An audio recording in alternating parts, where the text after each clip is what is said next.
is to inspire us to go back to read. Sometimes when the year begins, we are a bit slow in going back to class and to just study. But when we have something challenges,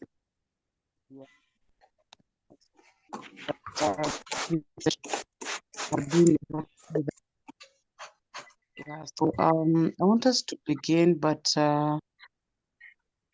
somebody is let me. Right. I hope you can hear me clearly and that we are good to go. Yeah, my background may have some little noise, so you'll bear with it. I hope it's not too unbearable. In case there's an issue, you will let me know. Now, I want to welcome us to this session today. And those who are with us yesterday, I don't know, did I send you the questions for the close test? Did I send? I'm not sure if I sent. I think I didn't send the assignment. I should do that tonight. I hope to do that tonight. Because we encouraged you to try as much as possible to attempt those questions. Yeah, so yesterday we looked at the close test. We are still on paper 1. We want to try as much as possible to be a little bit organized in our revision. We don't want to just do random work.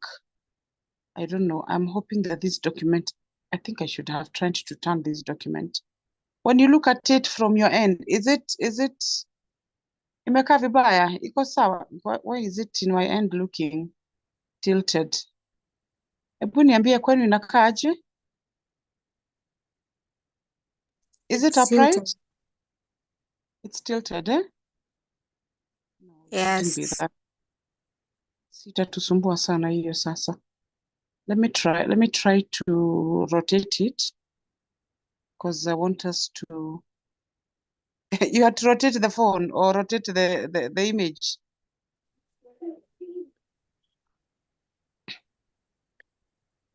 What are you rotating? The image on your phone. Okay. Let me see.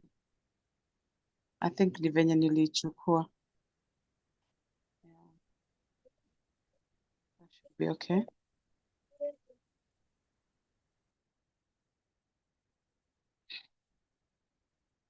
Yeah, like I said, I want us to be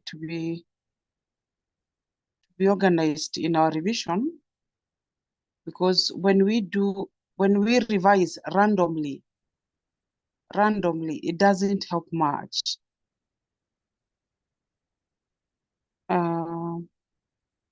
It doesn't help much. So that's why naenda na hiyo mpango. So I know somebody is wondering, nazo set books tutafanya lini? We will do them. We'll do them actually the next round.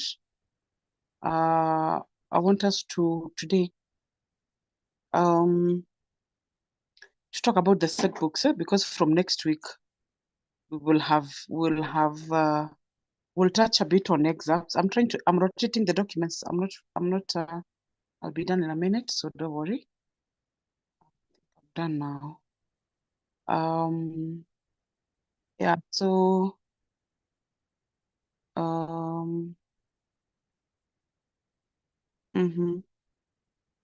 Josephine, you're saying about arts like? Let's clarify on that.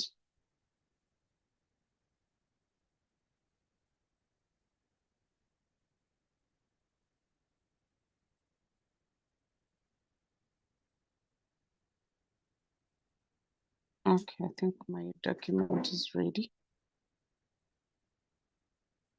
Oh, history and geography.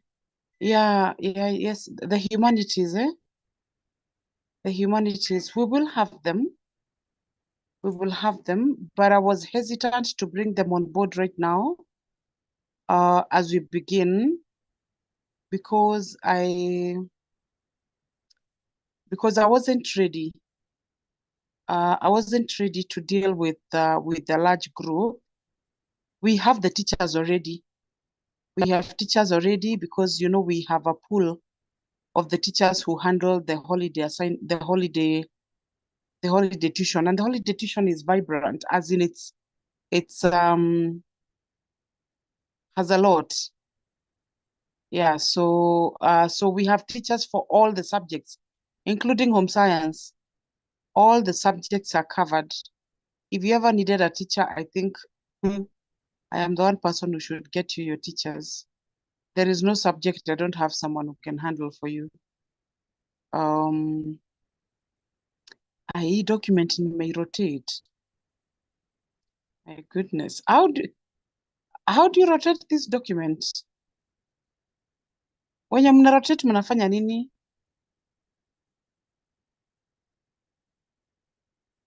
Can't rotate it.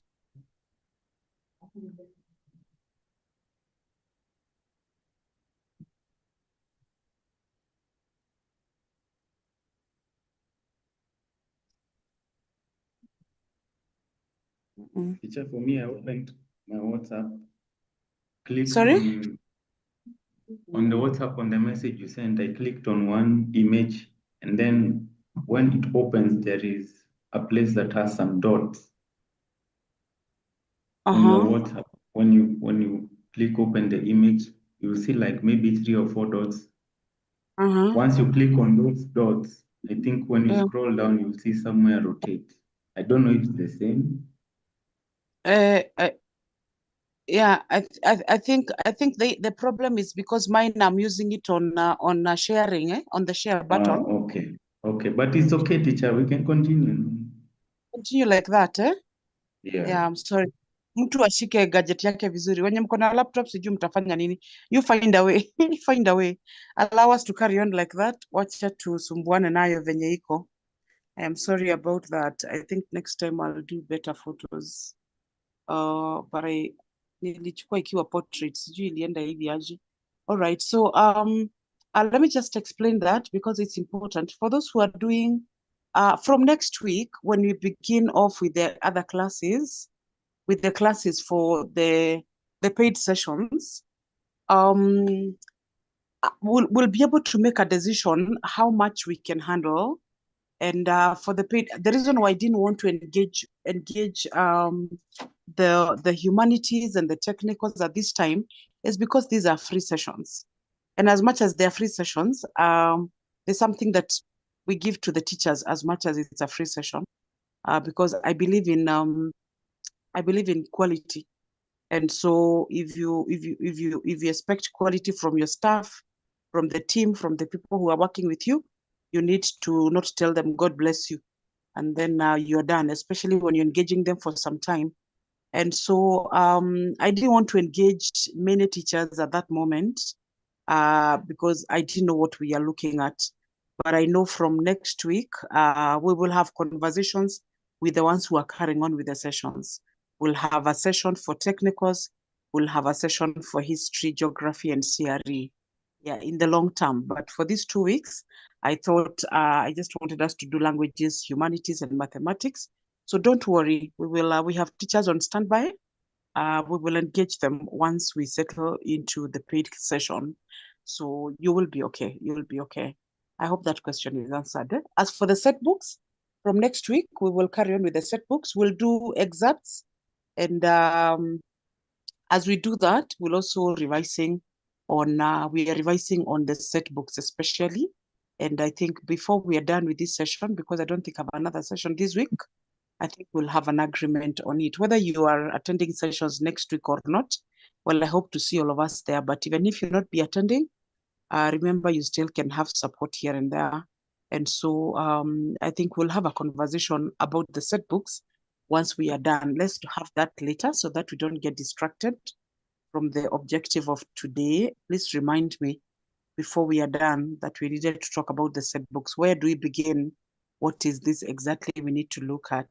All right, so I want us to look at the oral skills, and we want to we want to ask ourselves what is expected as far as the oral skills is concerned.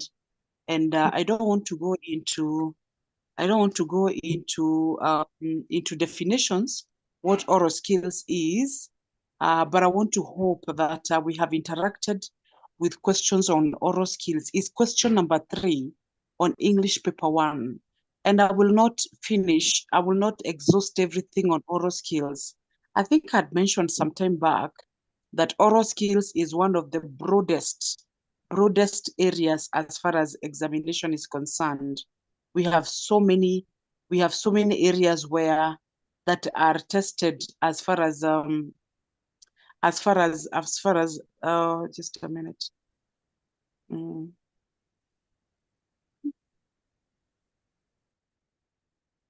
Yes, there are so many areas that are tested as far as English is, as far as oral skills is concerned. So many. Actually, there are almost around 7 or 8 subsections, and you can be tested on any. And that's why it's important for us to ensure that we thoroughly cover every section. And therefore, on the oral skills, I wish not to rush you. I don't want to rush you, because if I do, I will disadvantage you very much. Because paper one looks easy, and let no one deceive you that paper 1 is easy. It's actually very deceptive. It looks easy. Hata ukifanya unasikianga tu ni kama only 60 marks. Unlike paper 2, which is bulky. I can tell you, passing in paper 2 is easier than passing in paper 1. Why? Because paper 2 is drawn from, we call them the scene SEEN, the scene texts, you know. You have a comprehension that is right there in the book.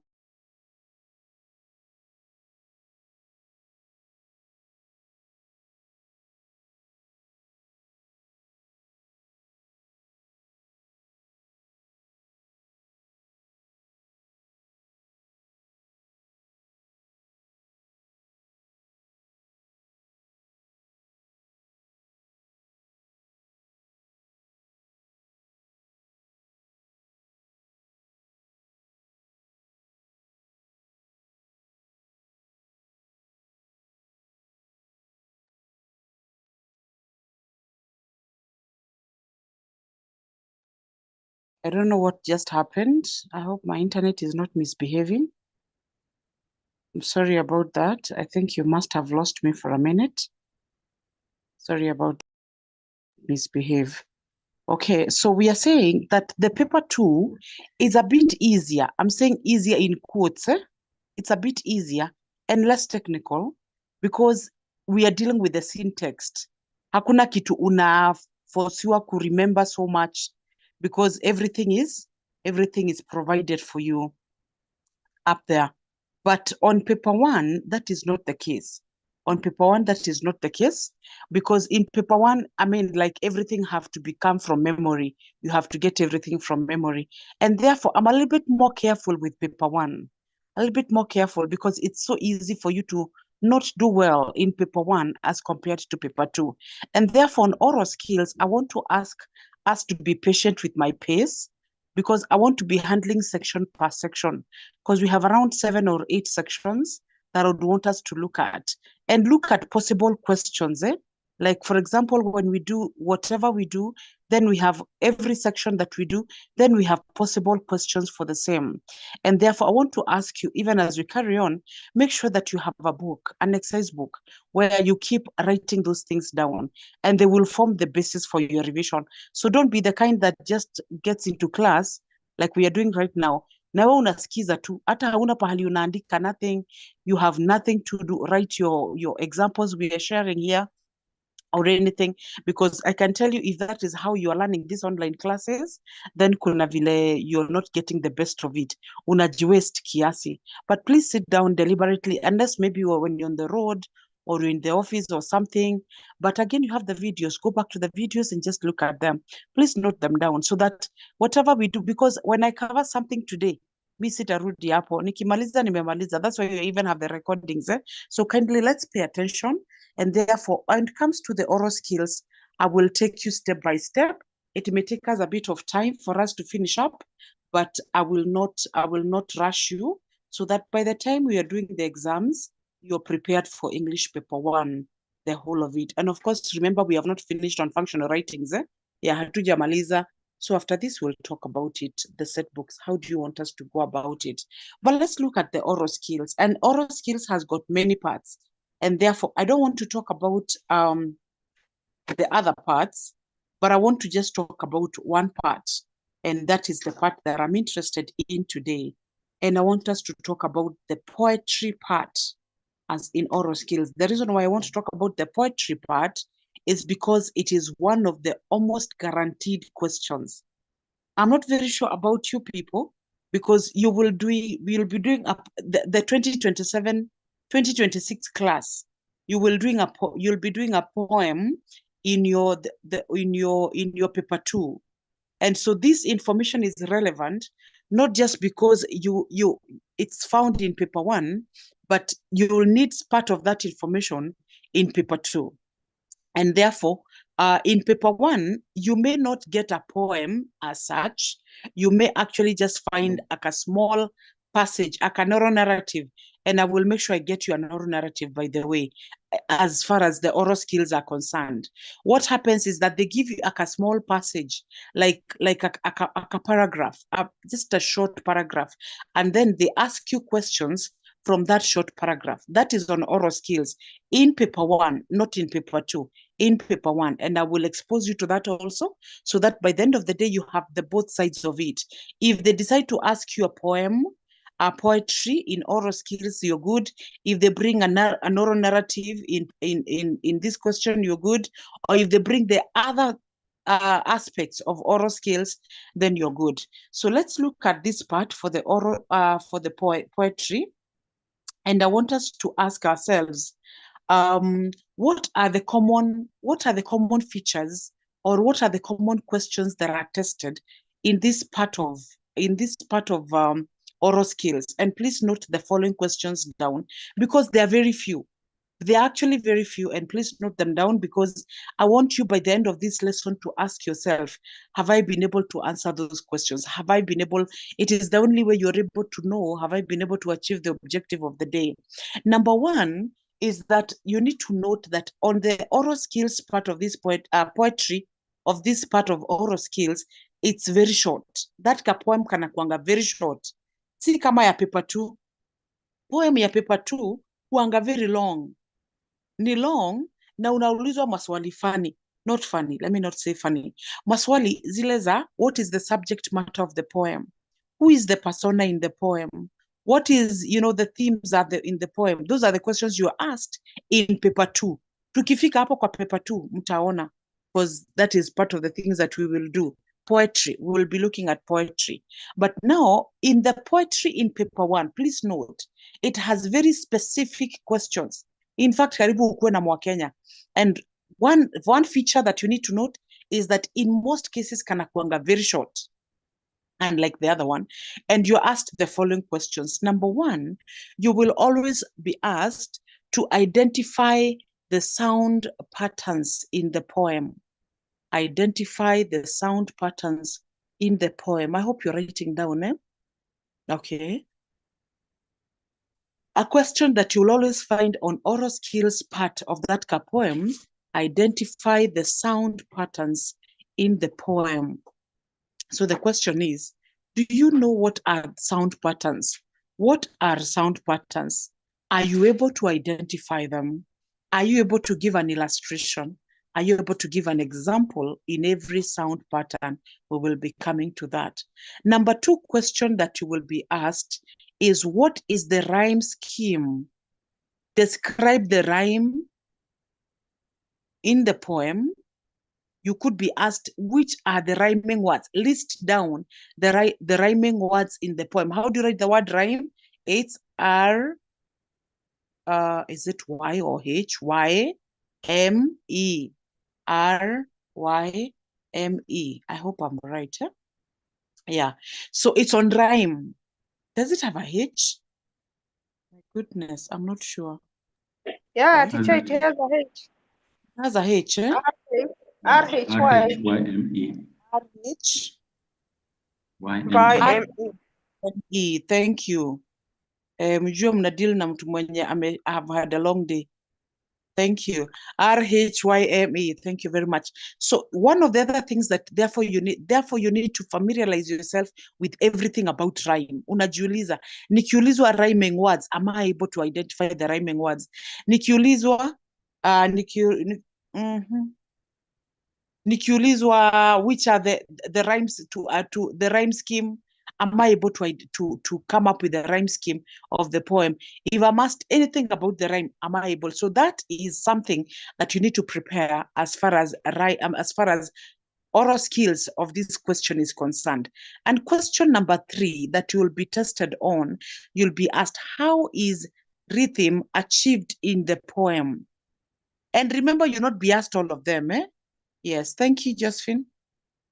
How is rhythm achieved in this poem? How is rhythm achieved in this poem? That's a very important question. How do you answer that question? And I would want you to look at the past papers, and I will be sending you, by the way, the papers we have, there are so many. Hata wezi maliza, by the way. It's only that we can't start doing past papers. I do want us to start doing past papers now, but I think after this, by end of next week, we should be able to start doing some continuous, some tests here and there, and official tests to just test what we have covered so far. But there are so many questions. There are so many past papers, revision questions on the same with answers, by the way, and they're free of charge. Nobody's charging you for them. And when you look at them, I would want you to go through them and look at that oral skills and see what questions are being tested. And if you come across a question that I will not say here, I'll be happy to hear about it. And the teacher, there's another question I saw on the poem, na ni kama haukutupe hiyo. So please note them down. So the next one, after they achieve how rhythm is achieved in the poem, you can also be asked the next question. You can be asked, how do you say line this and this and this? How do you say line this and this? It could be line 5, line 6, line 1. The last line, how would you say this line or the other one? That's another question that you'll be asked. Okay. I want to check on a certain document. The other question you can be asked is on the same, how do you perform? How would you perform? How would you perform line? How would you perform line 3, line 4, line 5, and so on? How would you perform? So, and those are different questions. How would you perform this? How would you perform the other one? All right. And just almost the last one, you'll be asked, which words would you stress in a particular line? Which words would you stress in line 2, in line 3, in line something? Which words would you stress in this and this and this?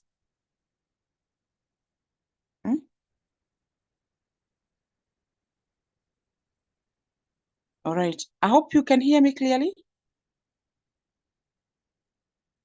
Am I clear? Yeah. Thank you. But, okay. Yeah. Thank you. If my voice, if my whatever gets messed up, please let me know. And always, by the way, the person who is speaking, you really get to know una issue. You really, wewe unaendelea tu kuongea ni kama unafikiria everything is okay until when you are alerted and being told there's an issue from your end. So please, even the other teachers, always let them know when they're breaking, when their voice is not stable, always let them know. All right. So the last question after what would you stress is the issue, and that one we may not handle today, but it's good for you to note. It's under this one. You may be asked to discuss the tone. And this question, by the way, comes also in paper 2. You'll see this question also a lot in paper 2, but we'll cover it in paper 1. You're to figure paper 2, we will not waste we'll not spend a lot of time there. So we'll cover a lot this in paper 1. So you can be asked, what is the attitude? What is the attitude? What is the mood? And what is the tone? What is the attitude? What is the mood? and what is the tone. It could be the tone of something, the tone of the poem. It could be the attitude of the persona. It could be the mood or something. As in, we cannot specify and say, utaulizwa gani. So you can be asked anything. You can be asked anything. And so therefore, the most important thing is to make sure that you understand, what you're being asked, whatever you're being tested, and so on. And so those are the questions, but there could be one or two that I've left out, but they are not major. They are not major. And so I want to not share right now, because what I want us to talk about is not something in the sharing. Sometimes I see like if I share a document and I'm not talking about it, like it will be a distraction. Allow me to get that just as we discuss. So question number one, I want us to go back to question number one. So, and I will expect a lot from your end this time. That's why I have stopped sharing. The notes will be provided. I'll give you some of those notes. Some of those notes are in another book, and I think I didn't carry the book with me, but I know there are things that we understand. So question number one, what is the question number one? What did we say? Let me see, kama muliandika. Who has the question number one? Identify the sound patterns in the poem. Sound pattern. Yes, thank you very much. Identify the sound patterns in the poem. So the question is, what are sound patterns? What are sound patterns? And why the word sound? Why sound? Okay. And allow me to explain this. And please, I want to beg you, please write down something. Write it down, whatever you understand. I won't tell you what to write and what to leave out, but please write the following down. That when it comes to, there are things we call stylistic devices. Stylistic devices and sound patterns, there is a slight difference. And that's a question many people ask. When you hear of poetic devices, stylistic devices, sound patterns, sounds, I mean, are they the same? And allow me to say that sound patterns and poetic devices and stylistic devices are all the same. It's only that sound patterns is a sub of the stylistic devices, such that stylistic devices is a major. It's like a topic in quotes, and then the sound patterns is a subtopic of the same, not a category. Let me say category. It's a category of stylistic devices. So when you're told the sound patterns, you're actually being asked to talk about the stylistic devices, but there is something so unique about the sound patterns or sound devices that is slightly different from the other stylistic devices. Okay, so the sound patterns are stylistic devices. It's only that they have something unique about them that makes them to be called sound patterns or sound devices. But remember, all of them are stylistic devices. I hope we are clear on that. I'm not very sure about poetic devices, but I have never been very careful about that word. I think poetic devices and stylistic devices, sometimes they can all be the same. And remember, there are so many of them, but let's not get into that. When you're dealing with poetry in paper 2, we will have an opportunity of exploring so many of them, because they are many, but okay, just the major ones, just the important ones. I really don't like complicating poetry, because I think it is complicated as it is. It has no name to protect, because already poetry has a bad name out there. So I don't like complicating it. And so I will only give you what I must give you at that moment. So sound patterns, what are sound patterns? Sound patterns are those stylistic devices. Let me call them that. Are the stylistic devices where we pay attention to the sound, not the letters. There is a difference between the sound and the letters, and this is what I want to explain. And please understand it well for you not to keep confusing this, so that this question becomes easy. In every word, for example, every word has something we call syllable. Okay? And syllable is the smallest unit I'm trying to use the simplest way I can explain. A syllable is the smallest or the finest unit of a word. Many syllables make a word. 2 or 3 syllables or 4 or 5 make a word. I think in Kiswahili, what do you call them? In Kiswahili, I find it so easy, unlike in English. What do you call them in Kiswahili, the syllables? Ni silabi. Silabi. Silabi, where we have takataka, we have, and I had to choose the word takataka surely, hata mimi. Ta, ka, ta, ka. Silabi gapi? Gapi? 4. 4. Yes, it has 4 syllables. Ta is a syllable, ka is a syllable, ta is a syllable, and ka is a syllable. Now, in Kiswahili, it's a bit straightforward. It doesn't have, I know there are also some words that probably do not have 2 words, 2 letters to form a syllable, but in English, it's slightly different because you can have a syllable, you can have a whole word that has got 3 or 4 letters, and that's 1 syllable.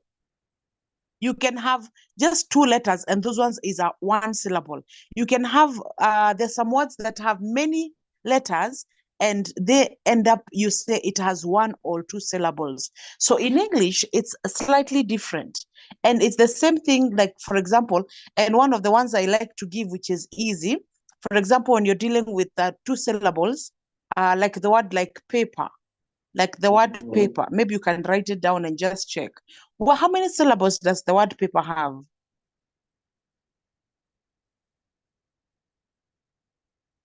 How many syllables does the word paper have?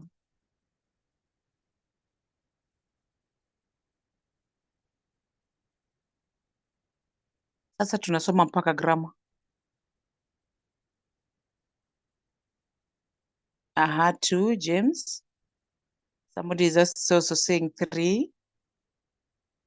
By the way, make a guess. I always keep saying there is nothing wrong with wrong answers. Me, I like when you give a wrong answer because I know that that's an area that needs to be looked into. Do not ever be shy of giving an answer, whether you're sure it is correct or not. Somebody is saying 3, somebody is saying 2. What do the others think? Paper? 2. 2, 2.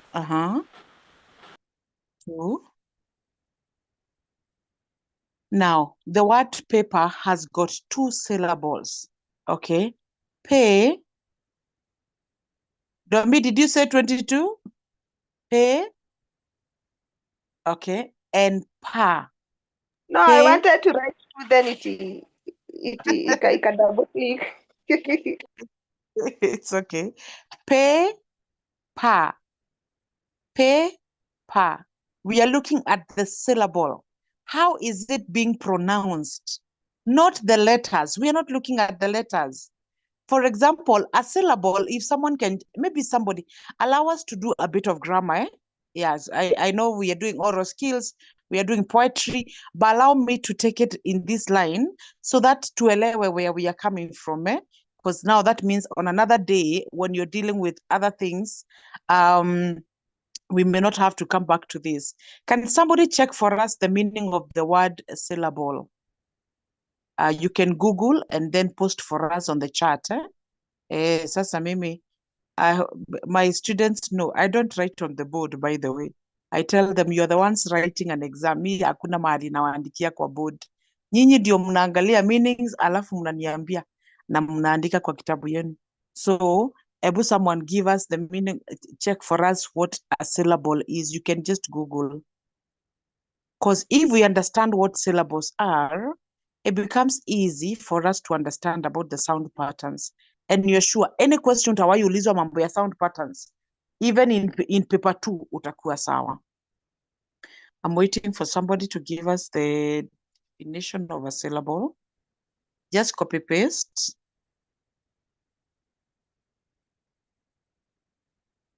Just copy paste. Yes. Thank you. Keep writing. There's something I'm looking for. That's a good definition, but there's something else I'm looking for.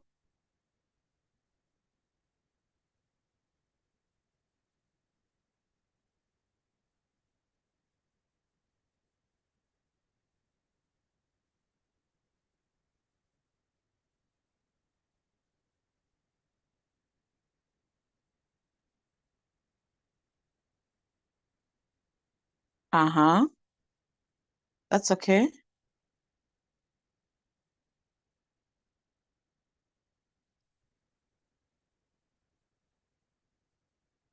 It's something I'm looking for.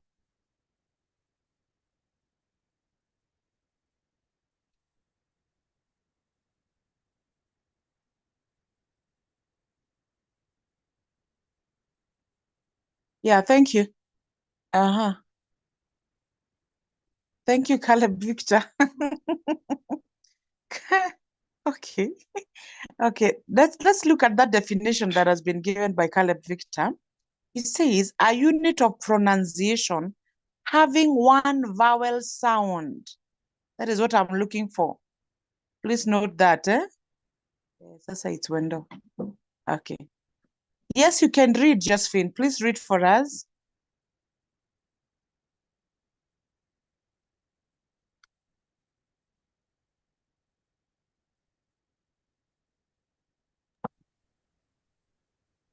A syllable, a word or part of a word that has one separate sound when you say it. For example, ant has one syllable, and yeah, that's it. Ant has one syllable. Spell that word, ant. A-N-T. A-N-T, ant, ant. Very good. Now, let's look at that definition that Wendo has given us. It's a unit of pronunciation having one vowel sound with or without surrounding consonants. One vowel sound with or without surrounding consonants, forming the whole or part of the word.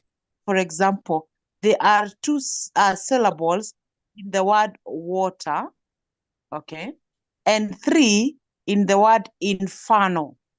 I want us to look at that. The word water, I'm using the example there. The word water, how many vowel sounds? Not vowels. Remember, there is a difference between a vowel and a vowel sound. Remember, there's a difference between a consonant and a consonant sound.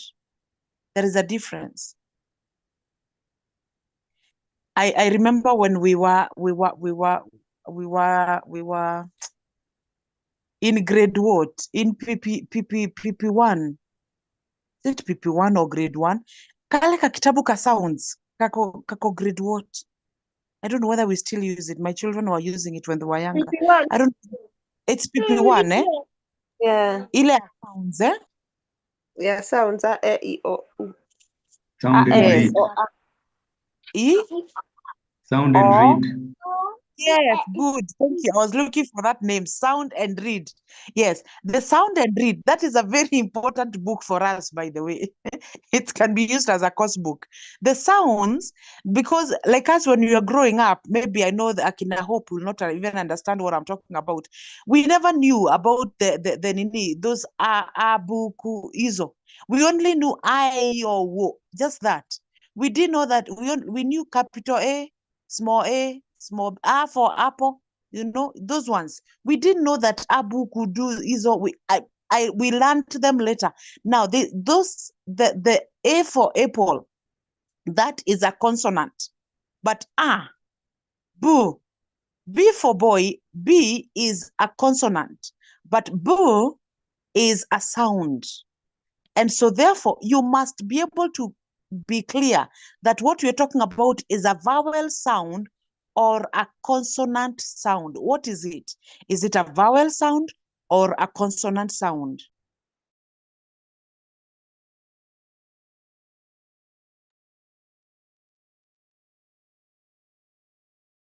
So now, allow me to therefore look at that word water. So I hope that helps to explain it. Water, which is we are being told in that definition that every word, every syllable must have a consonant sound. The consonant, remember, it's not a consonant, I mean, a vowel. See, at ni vowel peke yake, it is a vowel sound. Because a vowel could be looking like this, could be this, but the sound is totally different. It could be looking like O for orange, but when you pronounce it, you don't pronounce it as O. You pronounce it something totally different. So the vowel could be having a different sound. The vowel could be looking like this, but the vowel sound is something totally different. I hope you understand that. Eh? And so therefore, I want to ask you to be careful. Be careful with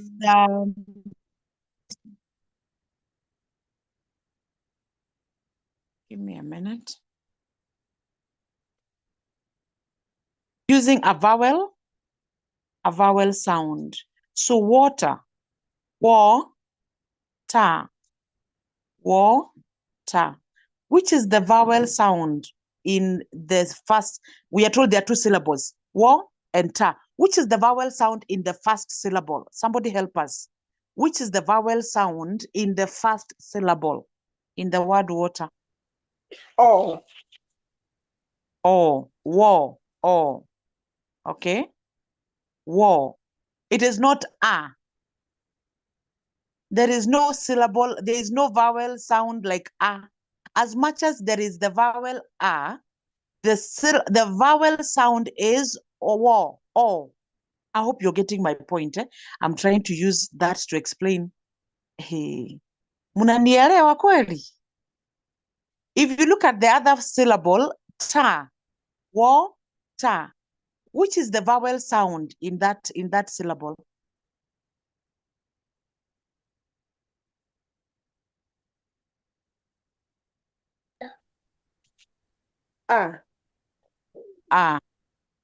Very good. Najua kuna watu wanapotea. Na wenye mnapotea, do not worry, tutawatafuta, tutawapata. Thank you. Mwalimu kidogo. Yes. Nimejoin saa hii. I'm trying to tuangalia tuko wapi, sioni anything. Niko nje kabisa. Sawa. Okay. Now, give me a minute. I will come for you. I'll come for you. Okay, so. Now, Okay. war and ta, water. That's one word, but it has two syllables, war and ta. So when you're dealing with the sound patterns, therefore, you must be careful about the sound, the vowel sound and the consonant sound. So the question, so in this case about the sounds, we do not deal with we don't deal with the letters, we deal with the sound itself. How is it sounding? Inasikika aje? Ukisema hiyo jina, how is it coming out? Remember, the issue is on oral skills. For the sake of, let me pause there. For the sake of Marietta, allow me to go back just kidogo. Let me just bring you to speed very, very quickly and say, we are saying that we are on English paper 3, paper 1, question number 3 on oral skills. Marietta, we are tuko pamoja, eh? Yes. Yes, this is for you. So we are on paper 1, question number 3 on oral skills. And so we are saying, so tumeanzia, before you came, you'll check it up later. We listed quite a number of questions that are tested in one of the questions. And one of the questions is in poetry. Not always, si lazima upate your question on poetry, but we said it is very common. And so we wanted today to have a look at just a few questions on poetry. And so we listed 4 questions, I think 4 or 5 questions that are commonly tested or asked that you will find as far as this poem is concerned. And we said that poem in English, in oral skills, that is paper 1, question 3. I don't know why my head ninasema paper 3. Paper 1 lakini my tongue inashinda ikisema inasema paper 1 lakini my tongue inasema paper 3. Ukisikia nikisema paper 3, wewe ujue nasema paper 1. I think maybe I'm missing Okay. 3. And so therefore, we came up with, we had 4 or 5 questions that you are supposed to be careful about when dealing with that poem. Number 1 question is identify the sound patterns in the poem. Na hapo ndio tulianzia kujiuliza, what are sound patterns. And that is where na umetukuta tukisema that sounds are different from letters. If, for example, you're looking at the vowel sound or the consonant sound, and I want to believe that we know what are vowels and we know what are consonants. And so a vowel could be A, E, I, O, U, O, the shape we know of the vowel, but the sound is totally different. In fact, it's so different that it looks nothing close to the vowel itself. And so we are concerned about the sound, not the vowel as we know it in the alphabet from A to Z. The consonant, we are more concerned about the sound that we hear when we say that consonant. What do we hear? Because sometimes we have a consonant, like we have boo, but B for boy. But when you pronounce it, it doesn't come out as B. It actually comes out as something totally different. And so we are saying the consonant sound could be something totally different from the B, from the consonant itself. And I wanted us to understand that, even if it has taken a bit of time. And I hope we have understood. Before I ask you whether you have understood, let me go back again and say that therefore in poetry, there are quite a number of sound patterns. And these sound patterns are only concerned about the syllables. We therefore are concerned about this, not the whole letter, the whole word, not letter, not the whole word. We are concerned about some parts of the syllables. Now, utaona something so common about these stylistic devices, we are going to talk about, they only talk about the sound in a certain word, not the whole letter, not the, okay, what am I saying, the letter, not the whole word. Not the word that has got 3 or 4 letters. It is only a sound, a particular sound. Maybe the sound at the beginning of the word, sound in the middle of the word, a sound at the end of the word or something. But we are only looking at the sound, or you can call it the syllables, not the whole word. And that is what is so unique about the sound patterns. I want to hope that you are somewhere. Kuna mtu ako lost anasema, madam, ujaribu kuendelea kutoka hapo. Mimi I am in the Indian Ocean, somewhere in the middle. I hope nobody is there. Let me ask you, before somebody says whether you are lost or not, is there anybody who knows the sound patterns we are talking about? When you ask to identify the sound patterns, what are you looking at? We have around 4 of them, 4 or 5. Please give us if you have any, you know any. You can type, you can unmute. I like hearing the voices. Ndio nasikia ni kama siko peke yangu, but pia you can type. When you, especially if your background is very noisy, na watoto huko nyuma wakicheza and all that, it's okay to type.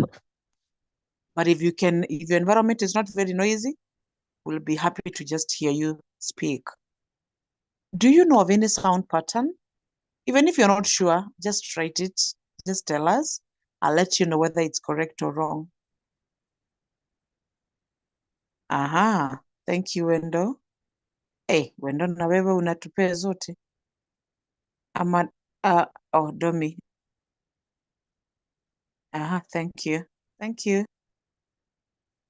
I hope you can see what people are writing.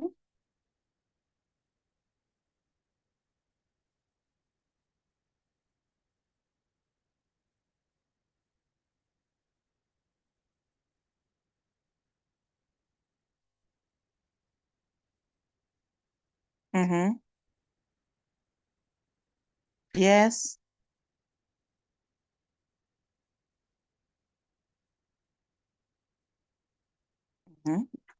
Any other that you think you'd want to identify?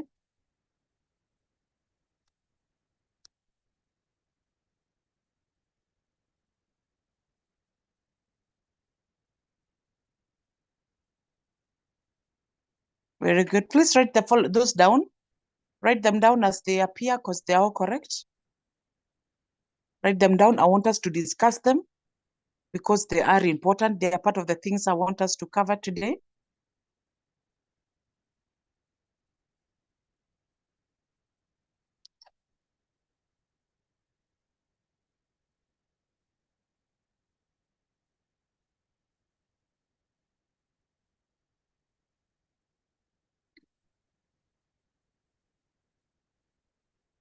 All right.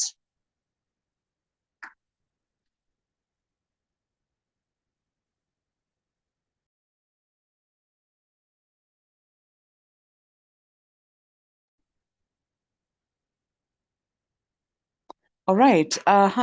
Now, I like what I see, and please note down that we have assonance. Number 2, we have consonants. You can see what is written there, what Wendo has written there, and also Domi. Yes, we have assonance. Number 2, we have consonants. Number 3, we have alliteration.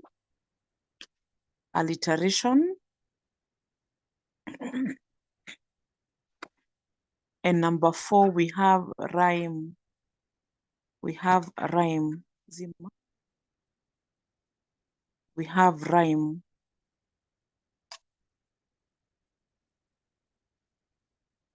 That's good. We have rhyme. I think there could be one that I'm leaving out. If you remember it, if you see it, please feel free to let us know.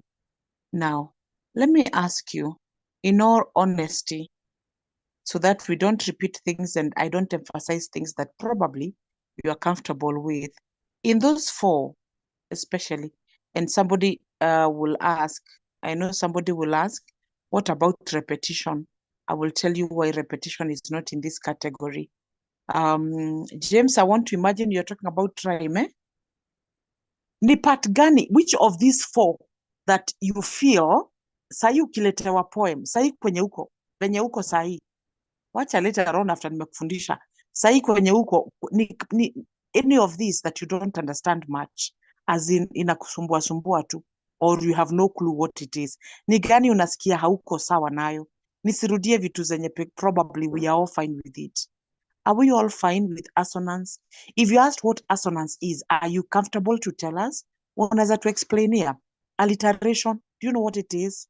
Consonants, do you know? Rhyme, if I ask you about the rhyme scheme, describe the rhyme scheme. Which of these 4 do you think for you is a struggle? And it is worth looking at, because if you're okay with it, we can move on to the next thing. I will just explain briefly. I'll have to songe. But in case there's something you don't understand, I'll be happy to have a look at it and give you examples. Let's share with me. James, you meant themes. Themes as the, venye umeandika James, eh? Okay. No, I think themes are not here. Themes are in poetry paper 2. This is paper 1. And paper 1, we are only talking about the oral skills, the oral part. In poetry ya paper 2, uko diko utaambiwa, discuss the theme. What is the subject matter? What theme has been forevered by the poet or something, or the persona? So theme is found in paper 2. Very good. James, imagery is one of the stylistic devices. Okay. Imagery is one of the stylistic devices, but it is not a sound pattern. It is, in fact, imagery, we use it in paper 2. In the iyo poem mrefu, don't worry, tutazipitia zote. In fact, what I will do, maybe to draw a contrast, next week, maybe we can do some bit of poetry, by the way. Ndio tuangalie hii poem ya paper 1 and poem ya paper 2. What is the difference between the two? So that in your mind, you're able to see. So you will never be asked about imagery in paper 1. Hautawahi kutana na hiyo swali ya imagery. Imagery is where you talk about the similes, the metaphors, and so on. And imagery is also very broad, because imagery is any stylistic device that gives you a mental image. I hope I'm not confusing you, eh? James, I'm just trying to do that to explain to you. So imagery is a stylistic device, but we don't use it in paper 1. We use it in paper 2 when you're dealing with the long form of poem. Okay. I hope you're well understood is for that part for imagery. Yeah? Very good. I'm waiting for you people to tell me whether there's a part you have not understood. And Josephine, you're saying assonance, consonance, and alliteration. What does that mean? That the three of them are a challenge to you. Is that okay? Is that what you mean? What about the others? Are we all fine? Are we all okay? Because kama tuko sawa na Josephine ndiye tu haelewi, afadhali hata sasa nimfundishe on her own. I help her on her own. I think mwalimu, it would be better ukirudia at least tujikumbushe. Naweza kuwa tunasema tuko sawa but tulishasahau. Okay, sawa. All right. But I will just mention, but in case you feel like we need to explain more, you can always let me know. Sawa. All right, let's look at tuanze na wapi? Assonance. Tuanzie na assonance. Fine. You can write it down if you're writing that assonance. Sasa, where are my notes? Anyway, let me just try to get them from my head. But I'll share with you the notes. Ni venye sina hizo notes hapa. Ziko shule. I hope somebody remind me to share the notes tomorrow. So assonance is the repetition of the vowel sound. Assonance is the repetition of the vowel sound in words. I'm trying to use okay. In words that are close to each other. Wacha niongee ni kama naongea literature. In words that are close to each other, in a sentence, in a line, sorry. Words that are close to each other, in a line of a poem. Assonance is the repetition of the vowel sound. And I want you to underline the word vowel sound. That is very key. It is the repetition of the vowel sound of what? What did I say? What did I say? In words that are close to each other. In words that are close to each other, in a line of a poem. Let me see if I can find a line. There should be a line.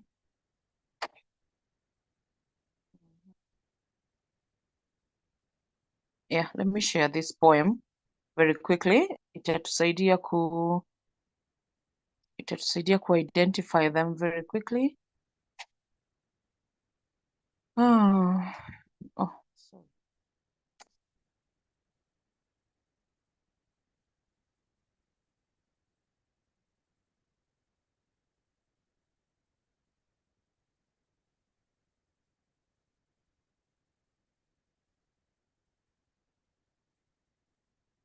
Okay, you can be writing this as I get to the document. The one for leave some line, leave some line so that you can write examples. We are talking about consonants. What is consonance? We have written what is assonance? The repetition of the vowel sound. Now, what is assonance? Consonance. Consonance is the repetition of the consonant sound. Is the repetition of the consonant sound of words or in words that are close to each other. Of words that are close to each other. Where is my document? In words that are close to each other, in a line of a poem. Yes, that's what I'm looking for. This is a very easy poem, so we'll be looking at that. All right, leave a line, talking about the consonants, leave a line. I will explain, just write. Alliteration. What is alliteration? Alliteration is the repetition of the initial consonant sound. The repetition of the initial, underline the word initial consonant sound of words that are close to each other. And you know that is very common to every sound pattern. The words must be close to each other. That is, alliteration is the repetition of the initial consonant sound of words that are close to each other in a line of a poem.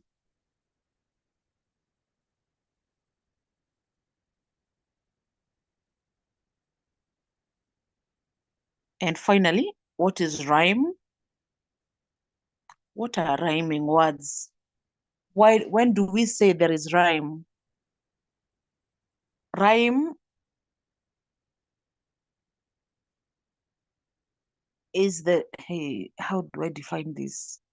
Okay, when you look at the notes, I'm sure you'll have better notes, but wacha nikwambie tu venye naielewa. That rhyme is, okay, like rhyming words. What are rhyming words? You say words are rhyming when they have the same vowel sound, not vowel sound. They have the Similar same sound. Similar sound. Do we say the last syllable, or what do we say? Because it's not the whole word. Okay, but we mean the last, it's a similar sound, especially on the last syllable. The last syllable. You can put, I don't know how you phrase that. Ebu andika venye utaelewa. When I'm explaining, when you're giving the words, maybe you will understand. Yeah. It has a similar sound, especially the last syllable. Okay, if it has one syllable, of course, now, therefore, it has only one syllable. But if it has many syllables, it has more than one. When you talk about rhyme, we are saying the last syllable of those two words, is it similar? Does it sound the same? So if it's sounding the same, therefore, we can say that those words are rhyming. Okay, we'll come to look at that. So let's go back to the first part, the assonance. Assonance tumesema, it is the repetition of the vowel sound. The vowel sound. Remember, it's not just the vowel. It is the vowel sound. Now, that means uangalie laini kwa poem. You ask yourself, thank you, Wendo. You ask yourself, which of these words have a syllable or a sound that is repeated, a vowel sound that is repeated. Let me give an example. If you look at that poem, the poem 1, the calendar, okay? The calendar, very short. Niliwambia hizi zinakuanga very short, by the way. Unaweza kuta hata kaka una lines 3, and that's a whole poem to be tested because the questions are also very few. The 30 days has September, April, June, and November. All the rest have 31, except February alone, which has 28 days clear, 29 each leap year. So we're asking, ukiangalia hiyo sentence ya kwanza ama ya pili, do you see any vowel sound, not vowel, that sounds the same na zinafuatana? Ebu look at that poem, those lines, and tell me whether you see any vowel sound zenye zinafanana.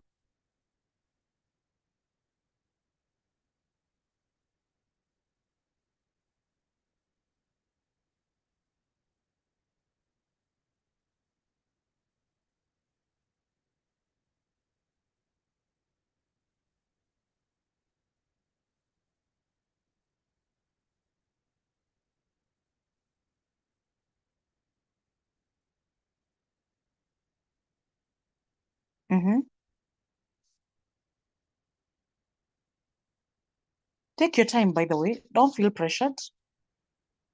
Take your time. You can even write the poem down, by the way.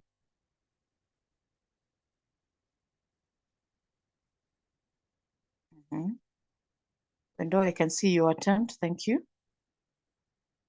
Remember, we talk about the vowel sound. Ukiisema inatokea aje? Zinafanana. Ukiisema si venye imeandikwa. ukiitamka, because remember it's the oral skills. You must say it. We must hear you say it. When you say it, does it sound the same? Maybe the best you can do ni kusoma hiyo poem, ujisomee tu. Uone kama kuna majina zinafanana. 30 days has September. In that line, ni vowel sound gani inakaa kama inafanana? And by the hata ukikutana na consonant sound, unainote kwa sababu we are coming to it, eh?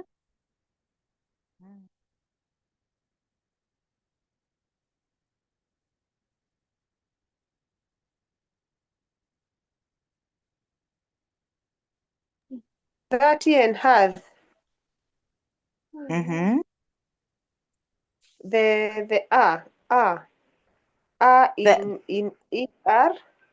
Uh-huh. And the R between the H and T in the has. Very good. Uh-huh. Tha, 30, tha, ha, hath. I hope you're noting, eh? That the 30, that word is not 30. The I is not pronounced as the I for ink pot. It is pronounced as 30.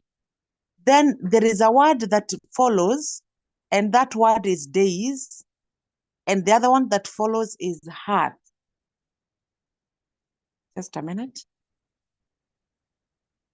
Give me a minute.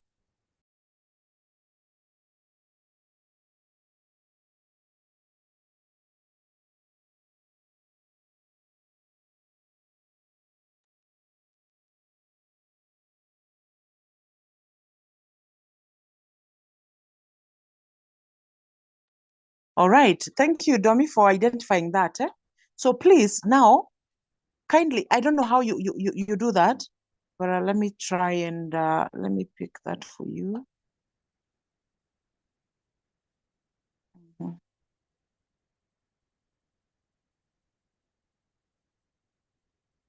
We are talking about that. I hope you can see it. That and that. 30.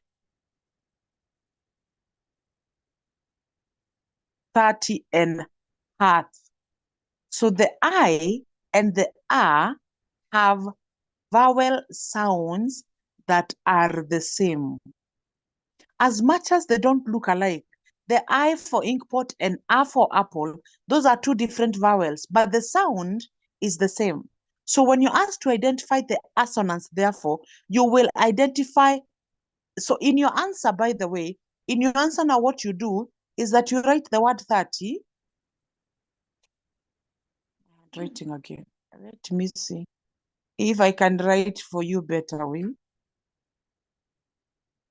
So in your answer, you write the word 30.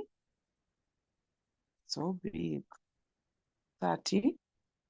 Okay. You write the whole sentence.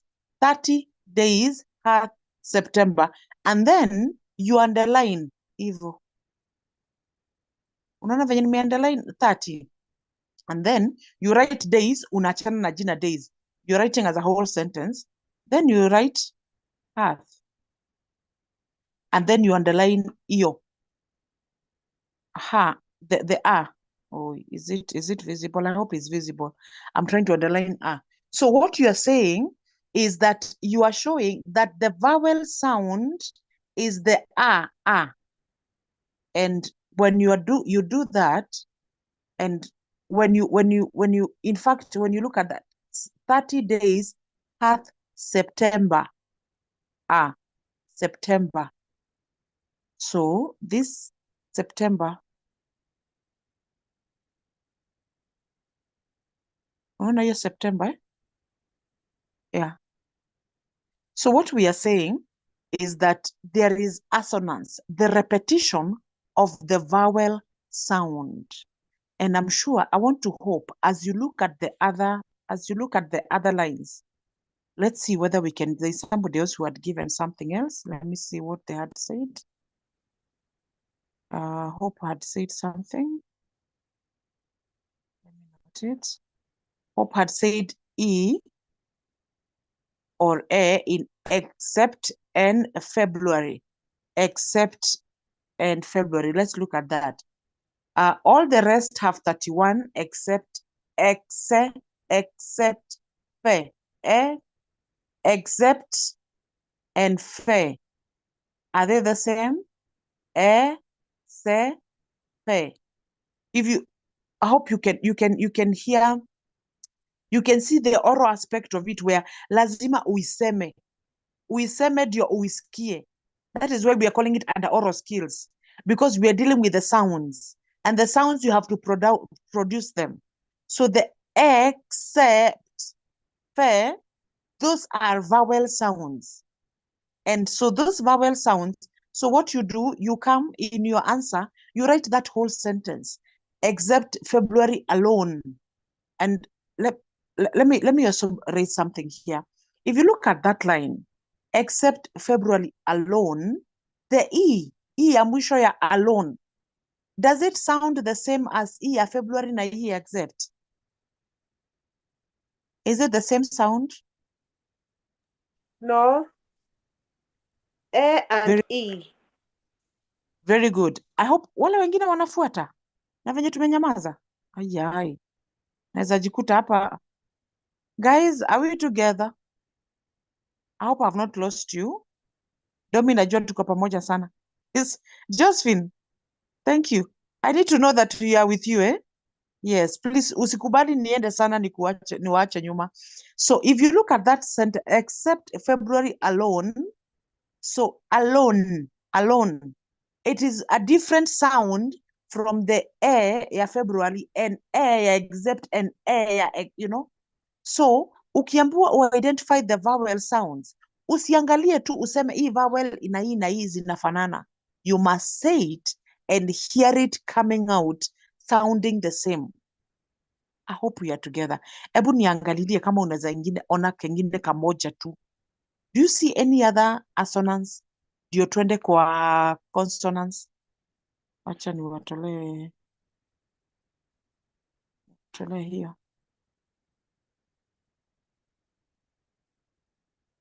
Sorry. Are you? Let me share again so that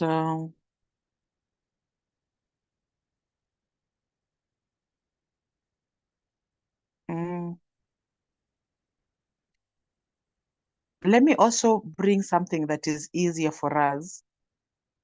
This one for stand up for Jesus. I'm sure those of us who've been in high school, hiyo song lazima mliimba sana. Now look at that song and tell me, do you see any assonance? Do you see any consonants? Sasa hapa lazima kila mtu aseme kakitu. At least this is a whole three paragraphs. Do you see any assonance where a vowel sound has been repeated? And let me give a caution. You don't say there is assonance where the whole word has been repeated. Eh? For example, because to make your mistake, stand up. Stand up. Ukiona, usiseme ati kuna star kwa stand and then kuna star hapo kwa stand again. That style, that can only be under repetition. So kama jina, the whole word has been repeated. You can't identify it. You can't identify it as assonance or consonance. So please do not identify a word that has been repeated. Please identify for me assonance. And if you can see consonants, consonance is the repetition of the consonant sound. Consonants. That is how me naijuanga. Ukiulizwa mambo ya consonants, unajua tunarudia consonant. And the opposite, kama si consonant, basi ni vowel. So hivyo ndivyo mi ujua which is vowel and which is sound. Unajua tu consonant is consonants. Kama tunarudia consonant, hiyo tunaita consonants. So unajua automatically ile ingine assonance basi ni vowel. Ni kama ka formula una cram, eh? I hope that helps. So please identify for me. Naona masaa yetu imeenda, but remember it's not a competition, so si lazima tumalize. I would rather take a bit of time, but make sure that we have covered it all and we are good. Please identify very quickly and don't be shy. The third paragraph. Consonants ziko kwa flesh and fail. That the arm of the my camera is on. Okay. The arm of It will be. Mwalimu, kamera yangu inajitana. I don't know why. Hata yangu ilimekuwa on. I wonder why. Don't worry. Okay, the third one, where it says the arm of flesh will fail you. We have the F for flesh and F for fail. The arm of the flesh will fail you. Now, what is that? Assonance. Assonance. Now, that may not be correct because remember, assonance is the repetition of the vowel sound. Now, hii yenye umesema F, yes? Ni alliteration, sorry. Alteration. Yes, in the alliteration. Remember we said alliteration. When you, I hope, go back to your notes and check what we said about the alliteration. Is the repetition of the initial consonant sound. Initial consonant sound. Okay. Yes, so we'll come to that. But thank you. That is alliteration. Anybody just give it a try. Do not worry whether you are correct or not. So Hope says, oh, where Hope you could tell us what paragraph it is, first or second. Till every foe vanquished and Christ is Lord indeed. The first paragraph.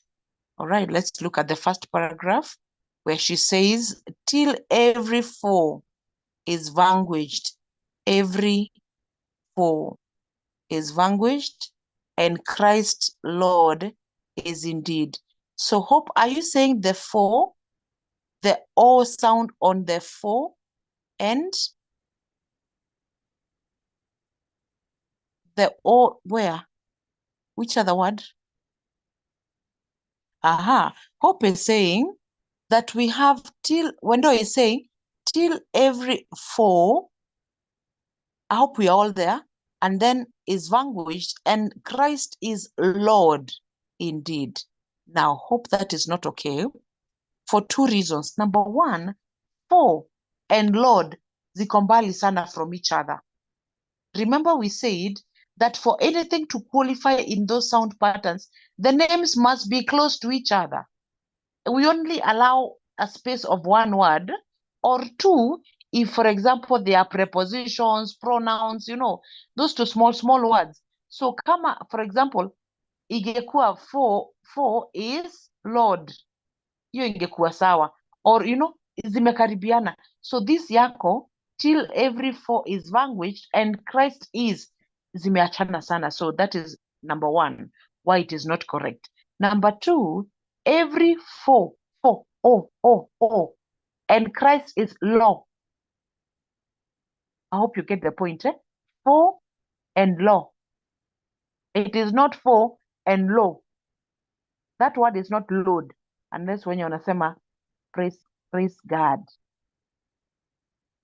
So this is not law, it is law. So foe and law are not sounds. They are not similar sounds. The vowels are the same, but the sounds are different. So usi underline, assuming Lord ilikuwa hapo next, till every foe is Lord. Okay, of course that doesn't make sense. But assuming Lord iko hapo, and thank you, Wendo, for raising that, so that we're able to demonstrate that foe could be having an O, but the sound is different. And so it cannot be rhyming. It cannot be the same as Lord, because the word Lord has a different sound as much as it is O. Sasa kama hapo hatuelewi, sijui Teacher, sana. first stanza, second line. Yeah, second stanza, second line, yes. First stanza, second line. Okay. Lift and hiss.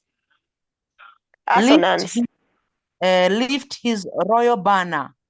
Yeah, lift, hiss. That's okay. That's okay. And remember, you can see the high. Lift high. So the I do not say that we have I ya lift na I ya H na I ya his. Because the I for the high, my goodness. My friends from Machakos will have a problem here. The I in the high is not the same as the I in the lift and the I in the his, because we have lift, his, li, he. So those two are rhyming, but the high is totally different. Li, high, li, ha. So iyo jina this nini, this high does not have the same sound as lift and his. I hope we are clear. Thank you, Domi. So therefore we are saying that so when you ask to identify, you will write the whole, you write lift his royal banner, unaandika kwa answers, and then you underline the I in lift and the I in the his. I hope you are clear. My goodness. Nyi watu mna understand? Please tell me that you understand. And if you don't, it's okay to say we don't understand. Najua venye mmenyamaza. Mpaka I'm concerned whether I'm communicating. Kate. James. Josephine. Marietta. Did you catch up? Now, are you okay with where we are? Yes, I have another alteration. Yes. Last stanza. Uh-huh. The third paragraph. Where it says, where duty calls or danger. D for duty and D for danger. Yeah, that's okay. Because unaona haziko mbali sana from each other. Duty calls or danger. We said at least one or two words, and especially if the words are not too long. So thank you very much. That's a very good one. Duty and danger. So alliteration, we said, is the repetition of the consonant sound, the initial consonant sound. And by the way, in consonants, it doesn't have to be the initial consonant sound. It can be anywhere, in the middle, at the end, at the beginning. We don't care, as long as there is a repetition of the consonant sound. But in the alliteration, it is the consonant itself. Actually, and it has to be the initial, it has to be at the beginning. Thank you very much.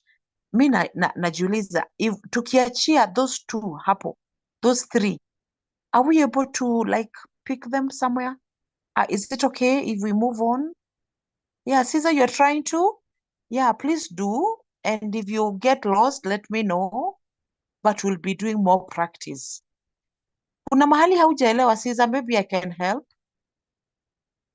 Ama tukupe time, utaelewa tu pole. Anybody else who is trying to understand or who is lost? Let me hear, are you lost, trying to understand, or you have understood? Either of the three. The answer is either you say no, or somehow, or understood, so that I can move on. Where are you?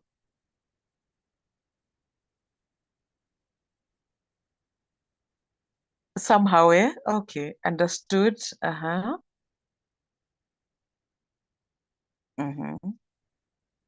the others?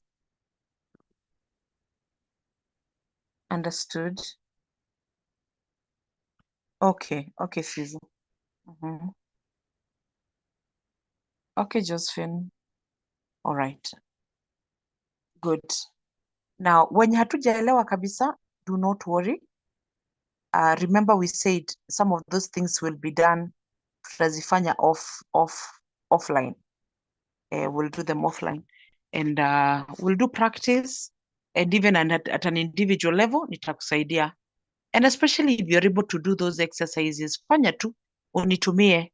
Because now when you send me and you probably doesn't answer the question correctly, I will guide you. I'll do a voice note for you, or I can write up something and so on, and you will understand it better. So msijali, we have just begun, and we have do I say the year ahead of us? Wacha nisiseme a year ahead of us, isikae ni kama very long, but I know we have some time, tutaelewa. So I would want us to end it there with the sound patterns, with the alliteration, consonants, and assonance. But I want to end that by saying it is very, very important for you to make sure that when you asked identify the sound patterns in the poem, you must write down the sentence where you have seen your assonance, your consonants, or your alliteration. Uiandike tena kwa hiyo space. Then you underline. You don't underline the whole thing. You only underline where we have the assonance. That vowel sound is the only thing you underlining. You underline that consonant sound. Now, see, underline kimakosa, you underline funny things.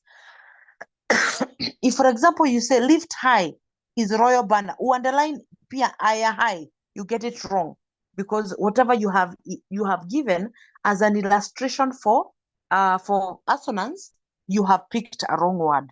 So therefore, I want to believe and hope that we will be able to carry on and practice. Let me finish up on that by talking about the rhyme.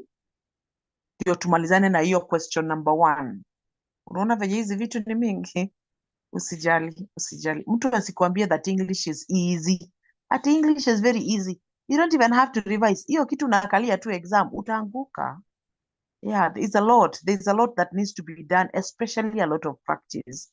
And the good thing, we understand too the concept, the rest is in a flow, and we are here to flow with them. So don't worry, you're not alone. So rhyme. Domi, you had read for us what rhyme is. Ulikuwa umesema definition ya dictionary inamaanishaje? Ama nani alikuwa ametuandikia?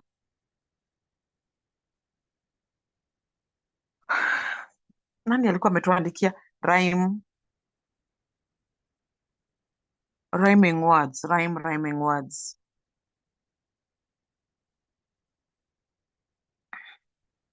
Majina zenye ziko na similar sounds, especially the last syllable. Now, as we get the definition. Thank you, Josephine.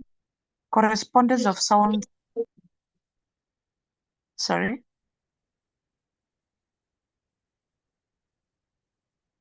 Yes, Josephine says correspondence of sound between words or the endings of words, especially when these are used in the end of lines of a poetry. Very good. I want to hope that we know what and you see wamesema end of a line, eh? At the end of a line, the last syllable, the endings of words. That means you're talking about the last syllable, especially when these words are at the end of the line. So we are talking about the last syllable or the end of the word, but then go at the end of the line. So if you look at that, our poem, let's go back very quickly. If you look at that, our poem, what does it, do you see any rhyming words? The one for stand up for Jesus. Cross and loss.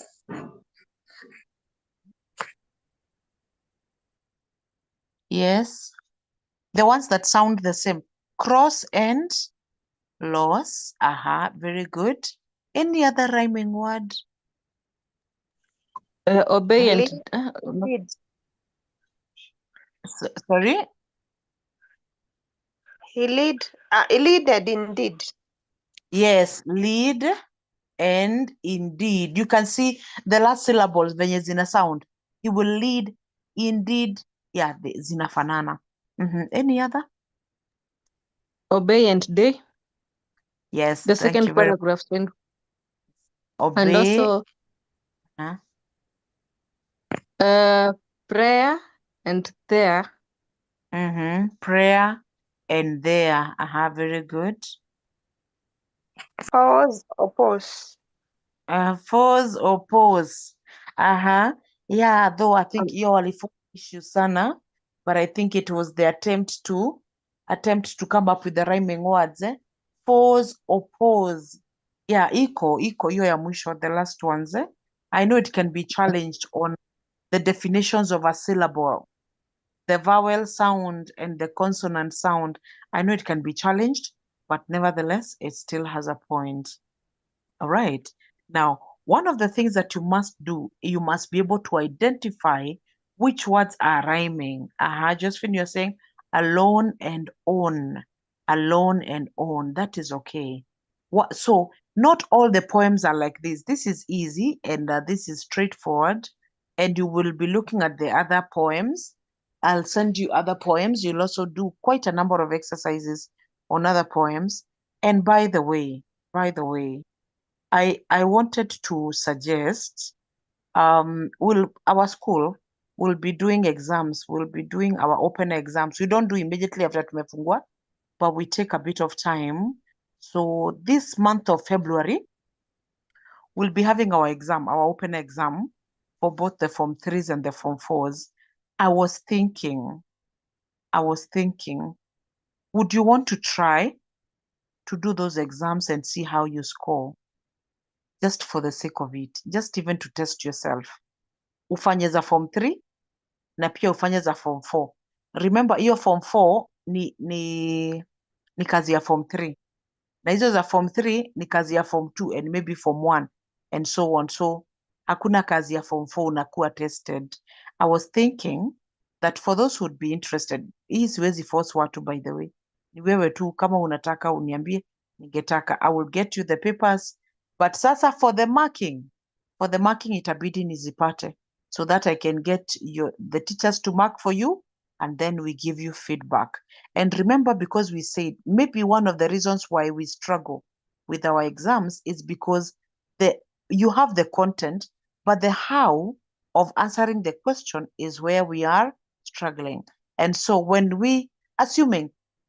you give us those papers and we mark for you, at least that way, we are able to see where are we, call it like more of a diagnostic exam. Yeah, so I think I would want to do that for those who would be interested. You do the full Form 3 paper, and later on, maybe shortly after that, you can do the full Form 4. So that way, you'll be able to also jipima, tujue uko wapi, ni wapi una struggle, ni subject gani una struggle sana, and which work, is it Form 1 and Form 2 work inakusumbua, ama ni kazi ya Form 3 inakusumbua, and so on. I wanted to offer you that. If you would be interested, please let me know. I can get you them on soft copy. Ni venye tu kurudi, lazima nipate hard copies. Yeah, we can arrange. Thank you, James. That is noted. I think I would want to do that for you. Then you will let me know. Yeah, ujipime tu uone kwenye uko. It's a very good one. Yeah, so that we can move on very well. You will let me, that's just a food for thought. Utaniambia, but I'll let you know. I'll let you know when the exams are out, but that is in the course of February. All right, so let's go. So we were talking about the rhyme scheme. Sijui hata kwa nini nimekumbuka hiyo kitu. Nilikuwa nimekumbuka nikasema nitawaambia, but seems like I almost forgot. Now, have you been able to identify? Are you able to identify the rhyme scheme? Yes. Remember, they are not always this straightforward, by the way. Your story imekuja juu ya kusema how much practice we need to do. Yeah. And for those, we'll carry on. We'll also do that in the end of the term. Yeah, end of the term. A full exam, and we may end up doing full papers for the Form 3, for the Form 4s. I don't know whether that will happen, but don't worry. At least ukae ukifanya tests throughout. By the time tunaenda kufanya mocks, at least uko somewhere. All right, so some poems hazitakuwa this straightforward. Itabidi ufikirie kiasi. But assuming you've been able to identify all the rhyming words, now I want us to write something that we call the rhyme scheme. The rhyme scheme. How do you write the rhyme scheme? How do you write the rhyme scheme? Now, how do you write the rhyme scheme? You always look at these words. These words. Let me delete that. You always look at these words. Hizi ziko hapa mwisho. The ones that we have said are rhyming words. Now, you ask yourself, the first word is cross. Okay? The first word is cross. In this cross, you always put the first. We use lowercase alphabet. A, B, C, D. Allow me to say A, B, C, D, not Abu Kudu. A, B, C, D all the way. Okay? So the first word is always A. Irrespective, it must be an A. Okay? Now, and then you ask yourself, which other word does the word cross rhyme with? And you realize it is rhyming with the word loss. So kama ina rhyme na loss, your loss unaandika pia hapo. Don't worry about my A. I told you my handwriting is the best of all. Can even win a trophy. Now imagine if in this third paragraph tuko na cross somewhere, ama ama loss, or any other word that is rhyming with this cross and loss. We will say, let's assume last paragraph, first line, stand up for Jesus, stand in his strength alone. That can also be an A. Assuming, I'm just saying assuming the word alone was rhyming with the word cross. So it should not always be at A, B, B. No. You can even have a rhyme scheme that is so random, hata uwezi, yani, hata hakuna kitu inafanana na ingine. So unaweza kuta sasa A, na huku mwisho bado kuna ma-A ziko huko. So don't worry when you find a cross, you come across such kind of a rhyme. Yeah, so we were saying this is A, this is A.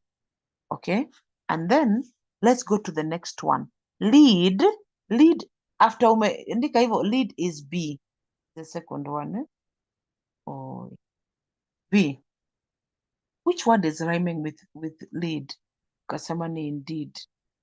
So that is, which is the next word after indeed? It is obey. So, let's assume that instead of the word obey, we have another word that is rhyming with loss. Then we would put A there. Assuming instead of obey, we have another word that is rhyming with cross and loss. So you can have letters scattered all over, depending on the rhyming of those words.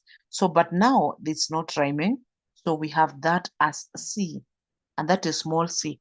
Obey is rhyming with C again. Okay. Then we have force. Force is it's on its own, so it is D. It is rhyming with oppose, which is D. This is a very straightforward rhyme scheme. We have alone rhyming with on. Then we have prayer rhyming with there. Okay, so this is the rhyme, is the rhyming words and so on. So the question is, and this is the point I want you to understand. Kama umekuwa distracted, please listen to this. Where do you put the commas? Should you? Let me hear somebody telling us. Nani anaweza tuguide tukiandika rhyme scheme, because sasa tunafaa kuiandika kwa pale. Hizi vitu ujue unaziandika kwa poem, kwa exercise, kwa text, kwa question paper. Hapo kwa question, and always you do that with a pencil. You unaandikililia hapo, nobody will bother with it. It's okay. But now kwenye umeulizwa swali, identify the rhyme scheme. Unaona hiyo swali ya kwanza, describe the rhyme scheme. And those are 3 marks, by the way. describe the rhyme scheme, and you need to explain how do you score the 3 marks, eh? But let's first of all go. So, kuna mtu anaweza tuambia about the spacing, because now Can I try? yes, Mwalimu, please can I do. try? Yes. Go ahead. You rated When you write, Nani okay, anaongea? but Marietta, go. Monica, you can say it, please. You are the first. Okay. Okay. When you're writing, utaanza comma. I'm just trying. I don't know Yes, if I'm right. Yeah, then comma, BB, comma, CC, hivyo hadi mwisho mpaka F. Okay. comma, BB, comma, CC. James is also saying the same. Very good. Anybody else with a different opinion? May I have a different one? Yes. The first stanza, it will be AABB, comma, CCDD, comma, EEFF. Why? Because each stanza has 4 lines. Yeah, so to show that there is a space, you put a comma Yeah. on the Very good. Very good. Thank you. Thank you very much, Domi. Thank you, Marietta, and oh, what has happened? Yeah, and who gave the other feedback? I was not able to see because niko kwa screen. Thank you for your feedback. I want to do that correction. Domi, naona unakumbuka vizuri masomo ya last year. Now, AA, when you're spacing, and it's a very common mistake, and by the way, it costs students a lot of marks. And I think we have grown, even the teachers ourselves, we are the ones who've been misleading. By the way, this one, I learned it the other day, not the other day. I learned it much, much later through Madam Lucy. Madam Lucy is the lady I told you. She will be joining us later when we stabilize, not stabilize, when we carry on around March. She's a little bit busy right now. She's an examiner in paper 1. And she's the one who helped me to understand this, by the way. Let me give credit where it is due. And most of us teachers, we are also misleading the students because we were saying it is AA, comma, BB, comma, CC, comma, DD, comma, EE, comma, FF, comma, even full stop. Or unakuta kwenye unaandika A, comma, B, A, comma, B, comma, C, comma, as in you're putting comma everywhere. Now, this is what is supposed to happen. Every comma should indicates that that's a new stanza. When you put a comma, you are saying we are going into another stanza. So when you say AA, comma, BB, comma, it means you already have 2 stanzas already. And those 2 stanzas, one has got 2 lines and the other has got 2 lines, which is not the case. When you say A, comma, B, comma, A, comma, A, comma, B, comma, another B, comma, now that becomes very confused. Because we are asking, are you saying that that poem has got all those stanzas with a single line? So she says that you either put AA, BB, comma, or you leave a space. You leave some small gap to show that this is a different stanza. You can say AA, BB, comma, or you leave a space and go to CC, DD without putting commas, but kuna venye zinakaa zimekaribiana such that ukienda kwa DD, comma, tutaona hiyo difference. Then unaandika EEFF. Okay? So she said you can do that. You can either put a comma or you can leave a space. So that is how the punctuation is supposed to be done for rhyme. Let me say, the question sometimes is giving you 3 marks like this one. How do you score the 3 marks? Number 1 is that you must be able to identify this rhyme.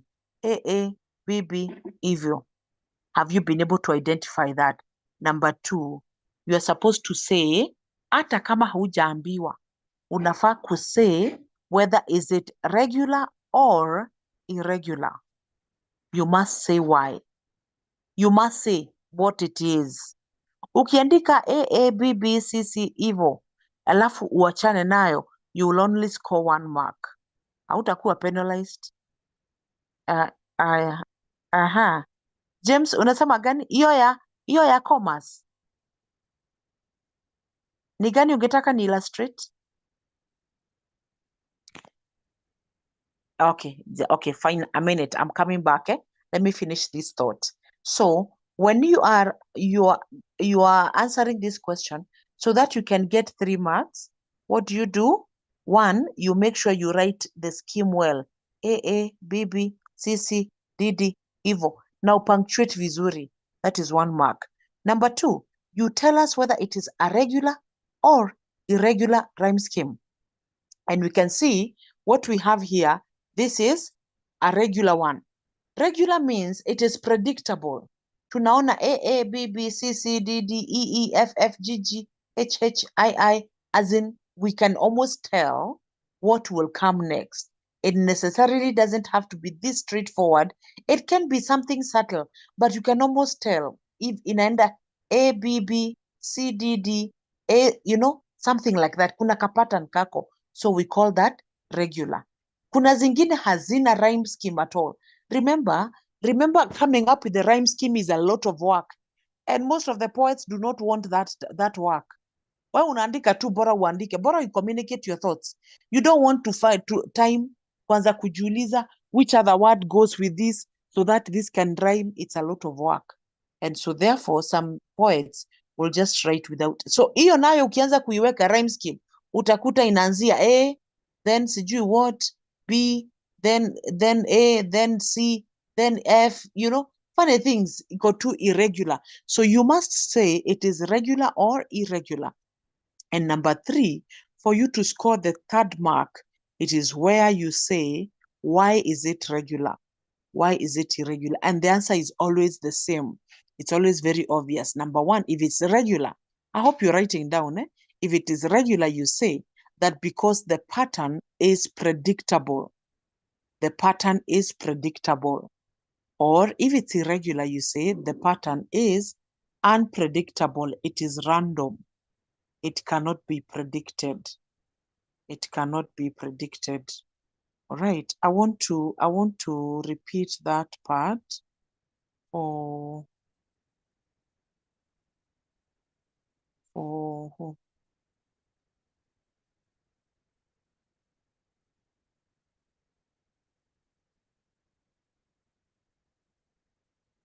yeah, let me wrap this so that I can show the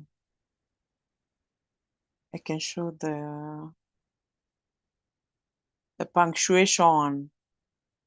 The punctuation. So tunasema unaandika A. Just a minute. James, I hope you're following it.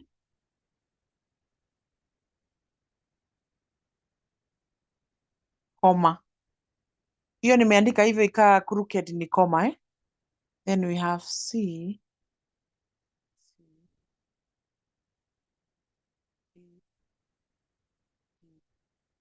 Comma.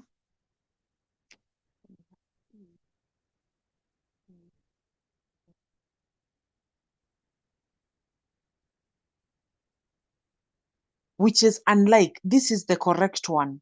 Or if you decide that you do not want to put, the commas, what you do is leave space. You leave space between A, B, B. Hapa unacha ka space. Unachwa na C, C, D, D.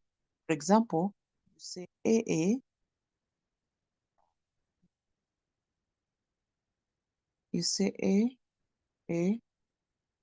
B, B. Then unacha space. Then unakuja.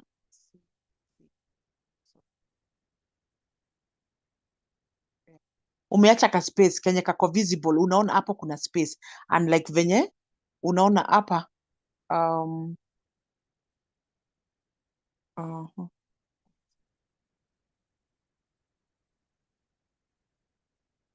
Unaona hapa katikati kumeachwa space eh? Yeah, so you either put a comma here or you just put a space. So you don't write, you don't put commas. You don't put commas huku. You don't put commas here. That is wrong. Sawa sawa. Guys, tunaendeleaje? How are we? Or should I ask where are we? Are we okay? Do you understand? Hey, leo masomo imekuwa mingi. Are we okay? Yes, it will be. It will be a free mark, trust me. Yeah. Josephine, tuko sawa sasa. Marietta? Good. Hope. Sansa, are you okay now? Are you heading somewhere? Monica? Stella? Bado uko? Yes. Good. Natumaini umenyamaza sana. I hope you follow, eh? Yeah.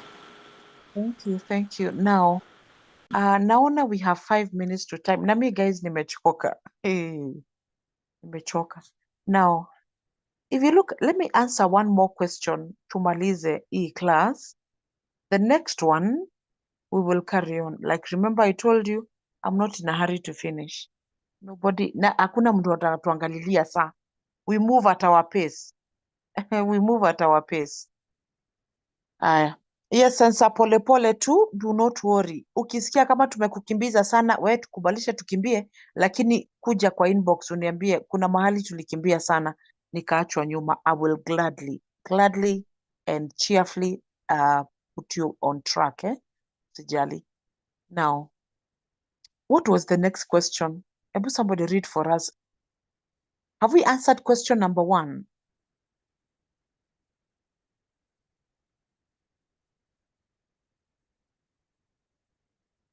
We have answered question number 1, isn't it? Yes. Somebody read for us question number 2. What was the question number 2?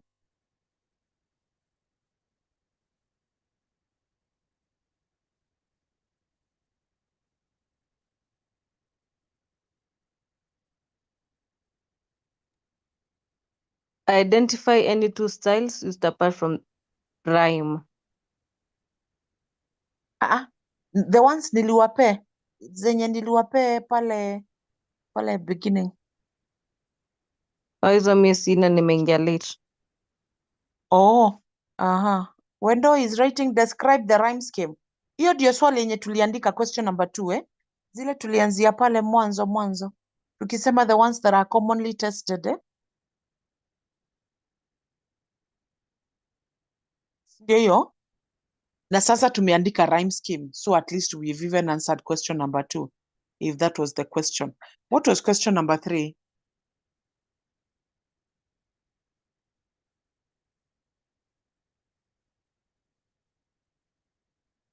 Question number 3 ilikuwa inasema nini?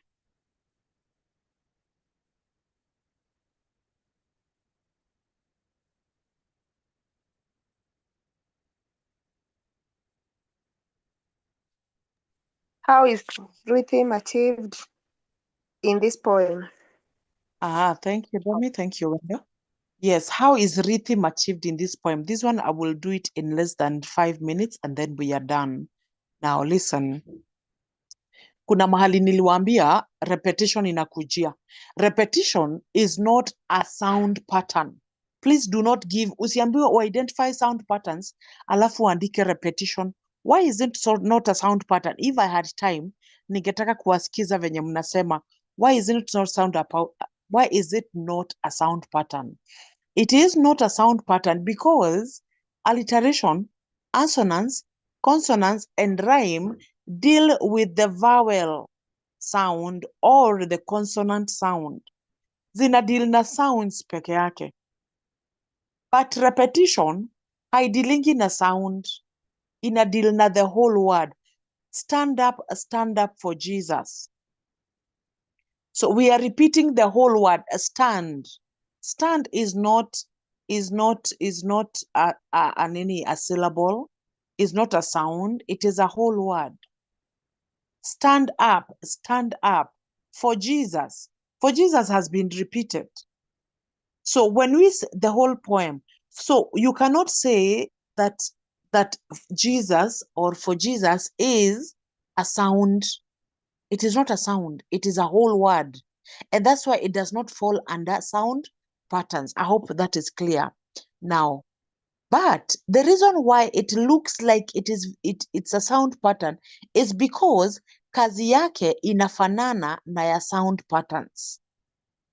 Please note down that the role or the significance or the importance of sound patterns is which one? Why do we have sound patterns in a poem? Number one, please note, it is to create musicality, to make the poem musical. The rhythm, the alliteration, assonance and consonance and rhyme. Ukiimba song, alafu kuna mahali kuna alliteration na kuna assonance. The repetition of those words, those sounds makes it musical. Like ni kama, it's becomes singable. We also use that word. It becomes singable.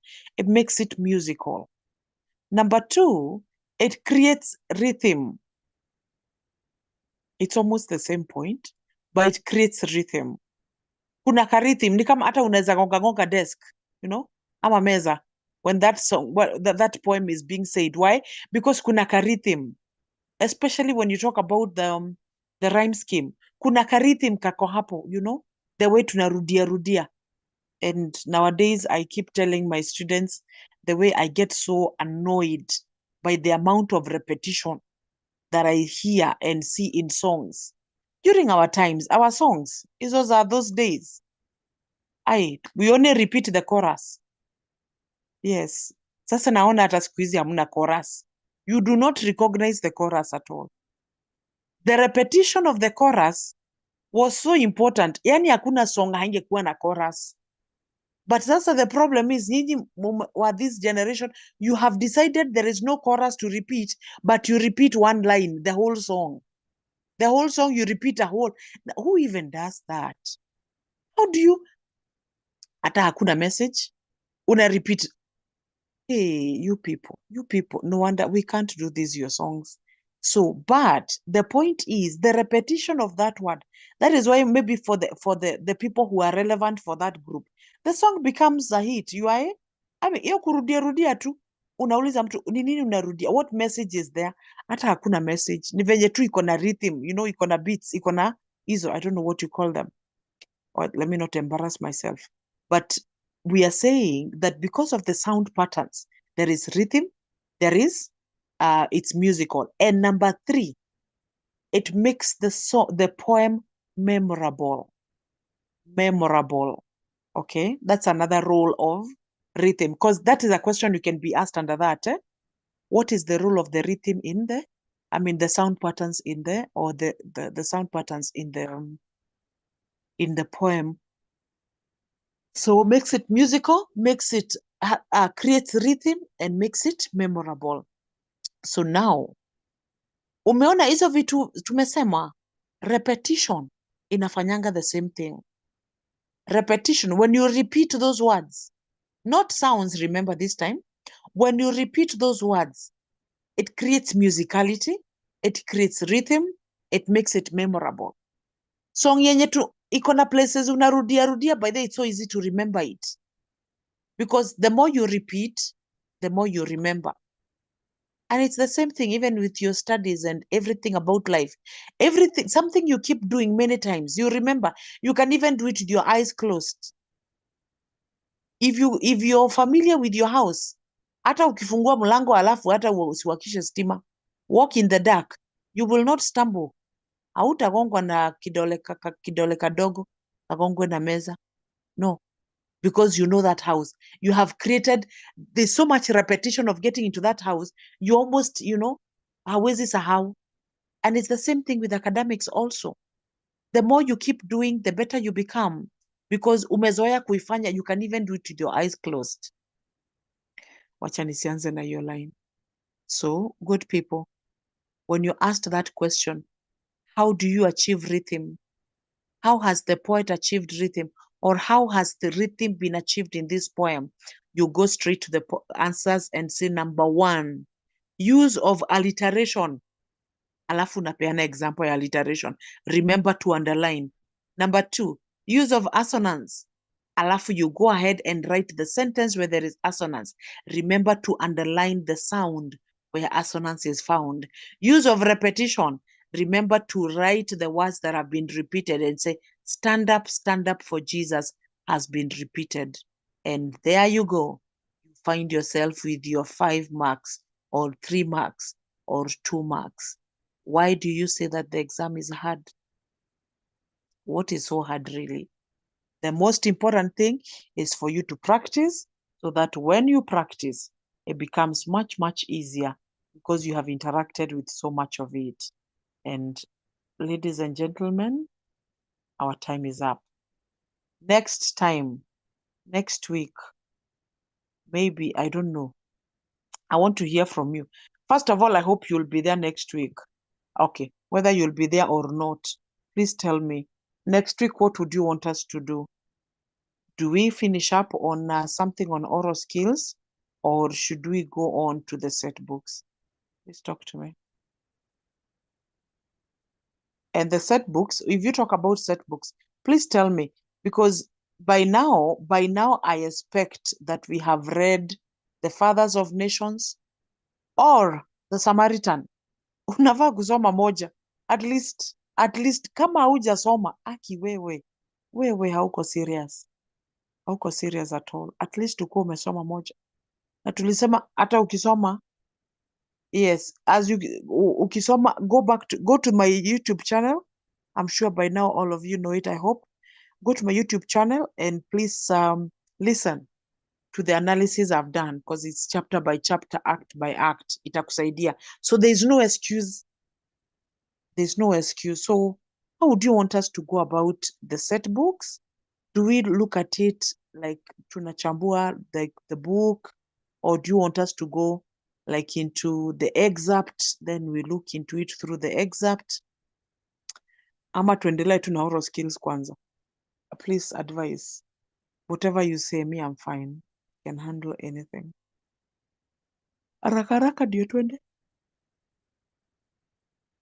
Everybody must say something, whether you're attending next week or not.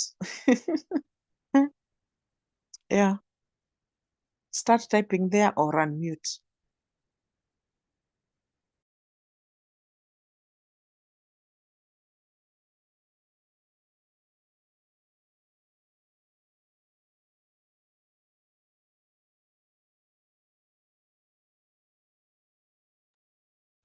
Mwalimu, for me, I think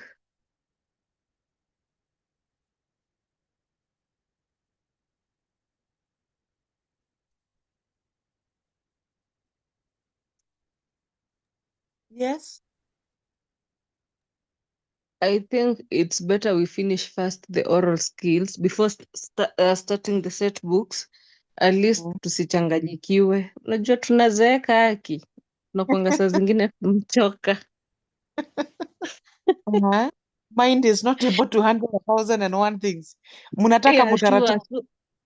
Yeah, at least tupate kama tumeshamaliza oral skills, hata ukirudia utapata ni ile once tu kidogo kidogo, but tukitoka kwa oral tuende kwa poem, mara tuende kwa set books, ni hapo tutachanganyikiwa kabisa. That's my thinking. Sijui wale wengine watasema aje. Very good, thank you. Thank you very much, Marieta. It is noted.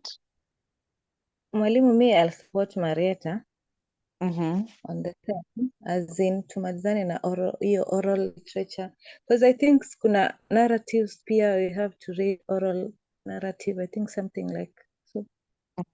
Then tuende kwa set books. Okay, very good, very good. James, James, why are you blackmailing us? And let us be sympathetic or systematic.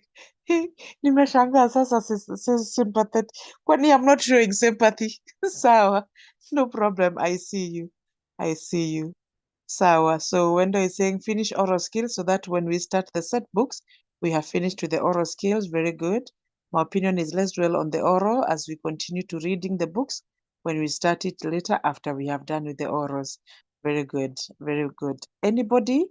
Yeah. Akina, who are these who have not told us what they want? Ama mnasema mimi niko sawa, whatever you decide. Hope, wewe uko sawa na whatever people decide. Monica and Tumaini, si ungesema kakitu? Ama the class has spoken on your behalf. Madam, mi nishaongea. I've just said Oh, na yeah. support Marieta. Sawa sawa. I see your point. I see your text. Okay, now I am actually in total agreement with you. I was just testing the waters. I was just testing the waters. You know, sometimes mtu anaweza sema ni kama mwalimu wetu has seemed to realize kuna other areas anashindilia kakitu kamoja. I wanted to give you that opportunity because me, I'm a very democratic person, by the way. Many times I'm very democratic. I believe in consultations because when you consult with people, when you agree on the way forward, it becomes easier even to lead them. It becomes easier to be a team player because we are all, just like the Bible says, two cannot work together unless they agree. So sometimes it's good to just agree and talk so that we all have agreed this is the way we are going and so on. So personally I agree, but like somebody has mentioned, I think it's James, that we should be deliberate. We should be intentional about reading the set book. So let me hear. I agree with you. The next maybe 2 or so weeks, we'll focus on oral skills, and I promise you by the time we are done, paper 1 tutakuwa tunaihandle vizuri sana, so that sasa tujue paper 1 yenye tuko nayo sasa imebaki ni functional writings form 3 and form 4. Hiyo ndio najua sasa. We will take a bit of time there because hizo za form 3 and form 4, they're a bit technical, by the way, some of them, and I would want us to take a bit of time doing them. But for the oral skills, I think tuichape tu, unless maybe once in a while when we want like a small break in another like 2-3 weeks, but then we should be done. But I want us to be thorough. Hizo zingine za huko mbele hazina mambo mingi kama hii, so those ones are a bit faster to move, so don't worry. In like 2 weeks, I know we'll be done with oral skills. Then we can carry on. So can we agree which books are we reading? Because we need to be on the same page. Ndio tusikuje, because mtu asikue hajasoma hii amesoma ile ingine na kumbe, because remember the testing, for those who are doing 2026, mtafanya paper 2 excerpt ya fathers. Wenye mnafanya 2027, mtafanya excerpt ya Samaritan. So ebu mniambie wenye sijui niulize tu hapa, mnataka tuanzie na gani? Fathers ama Samaritan?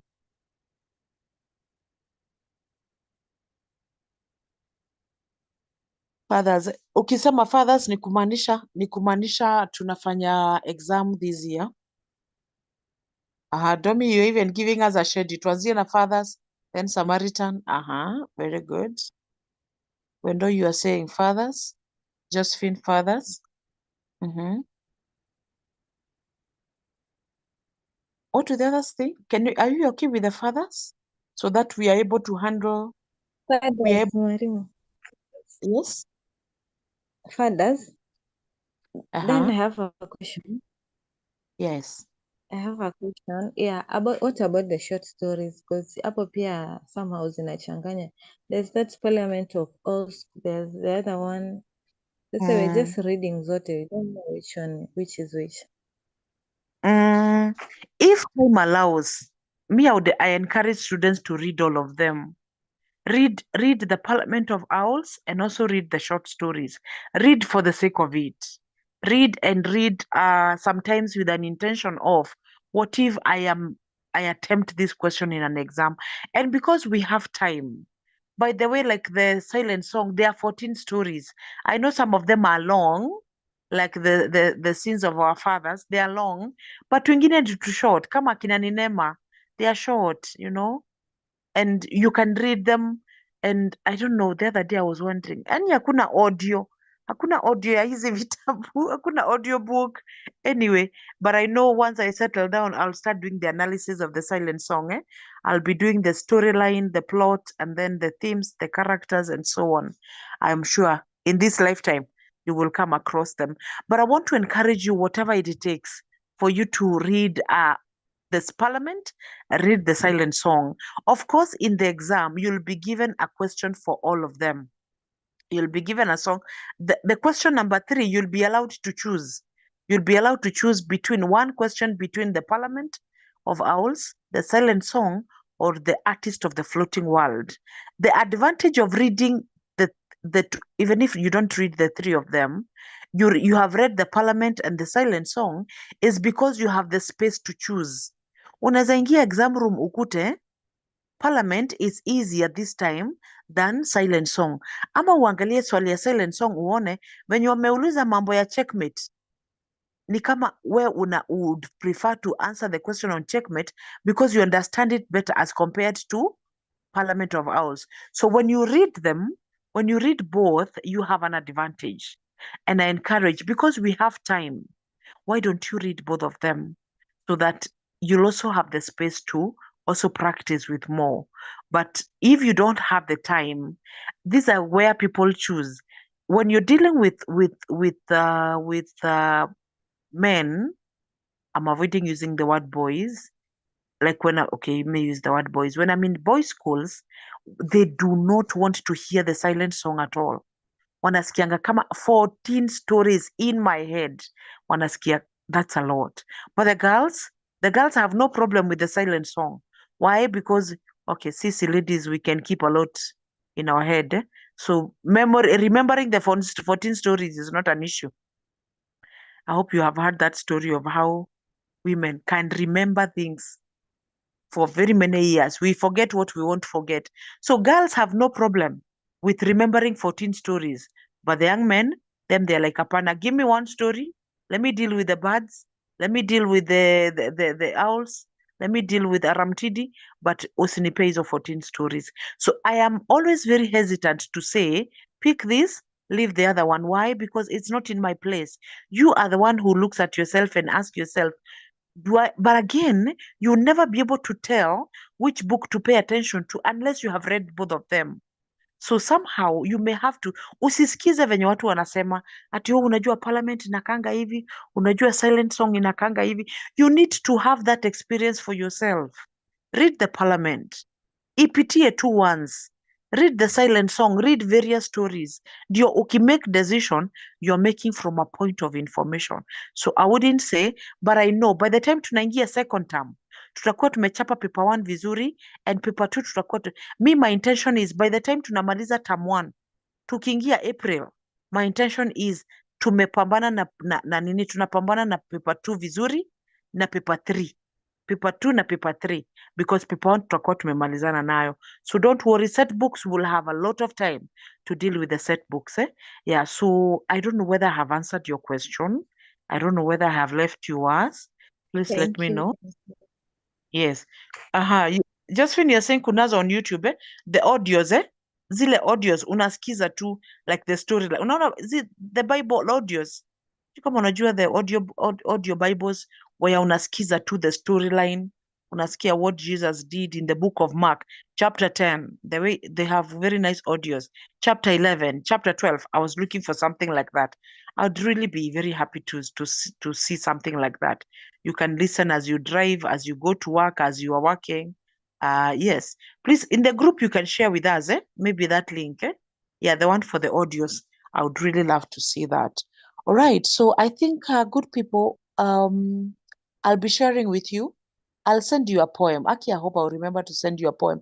A good poem where you can do quite a bit of practice on the same. Na bado nakumbuka, I'm supposed to send you the what?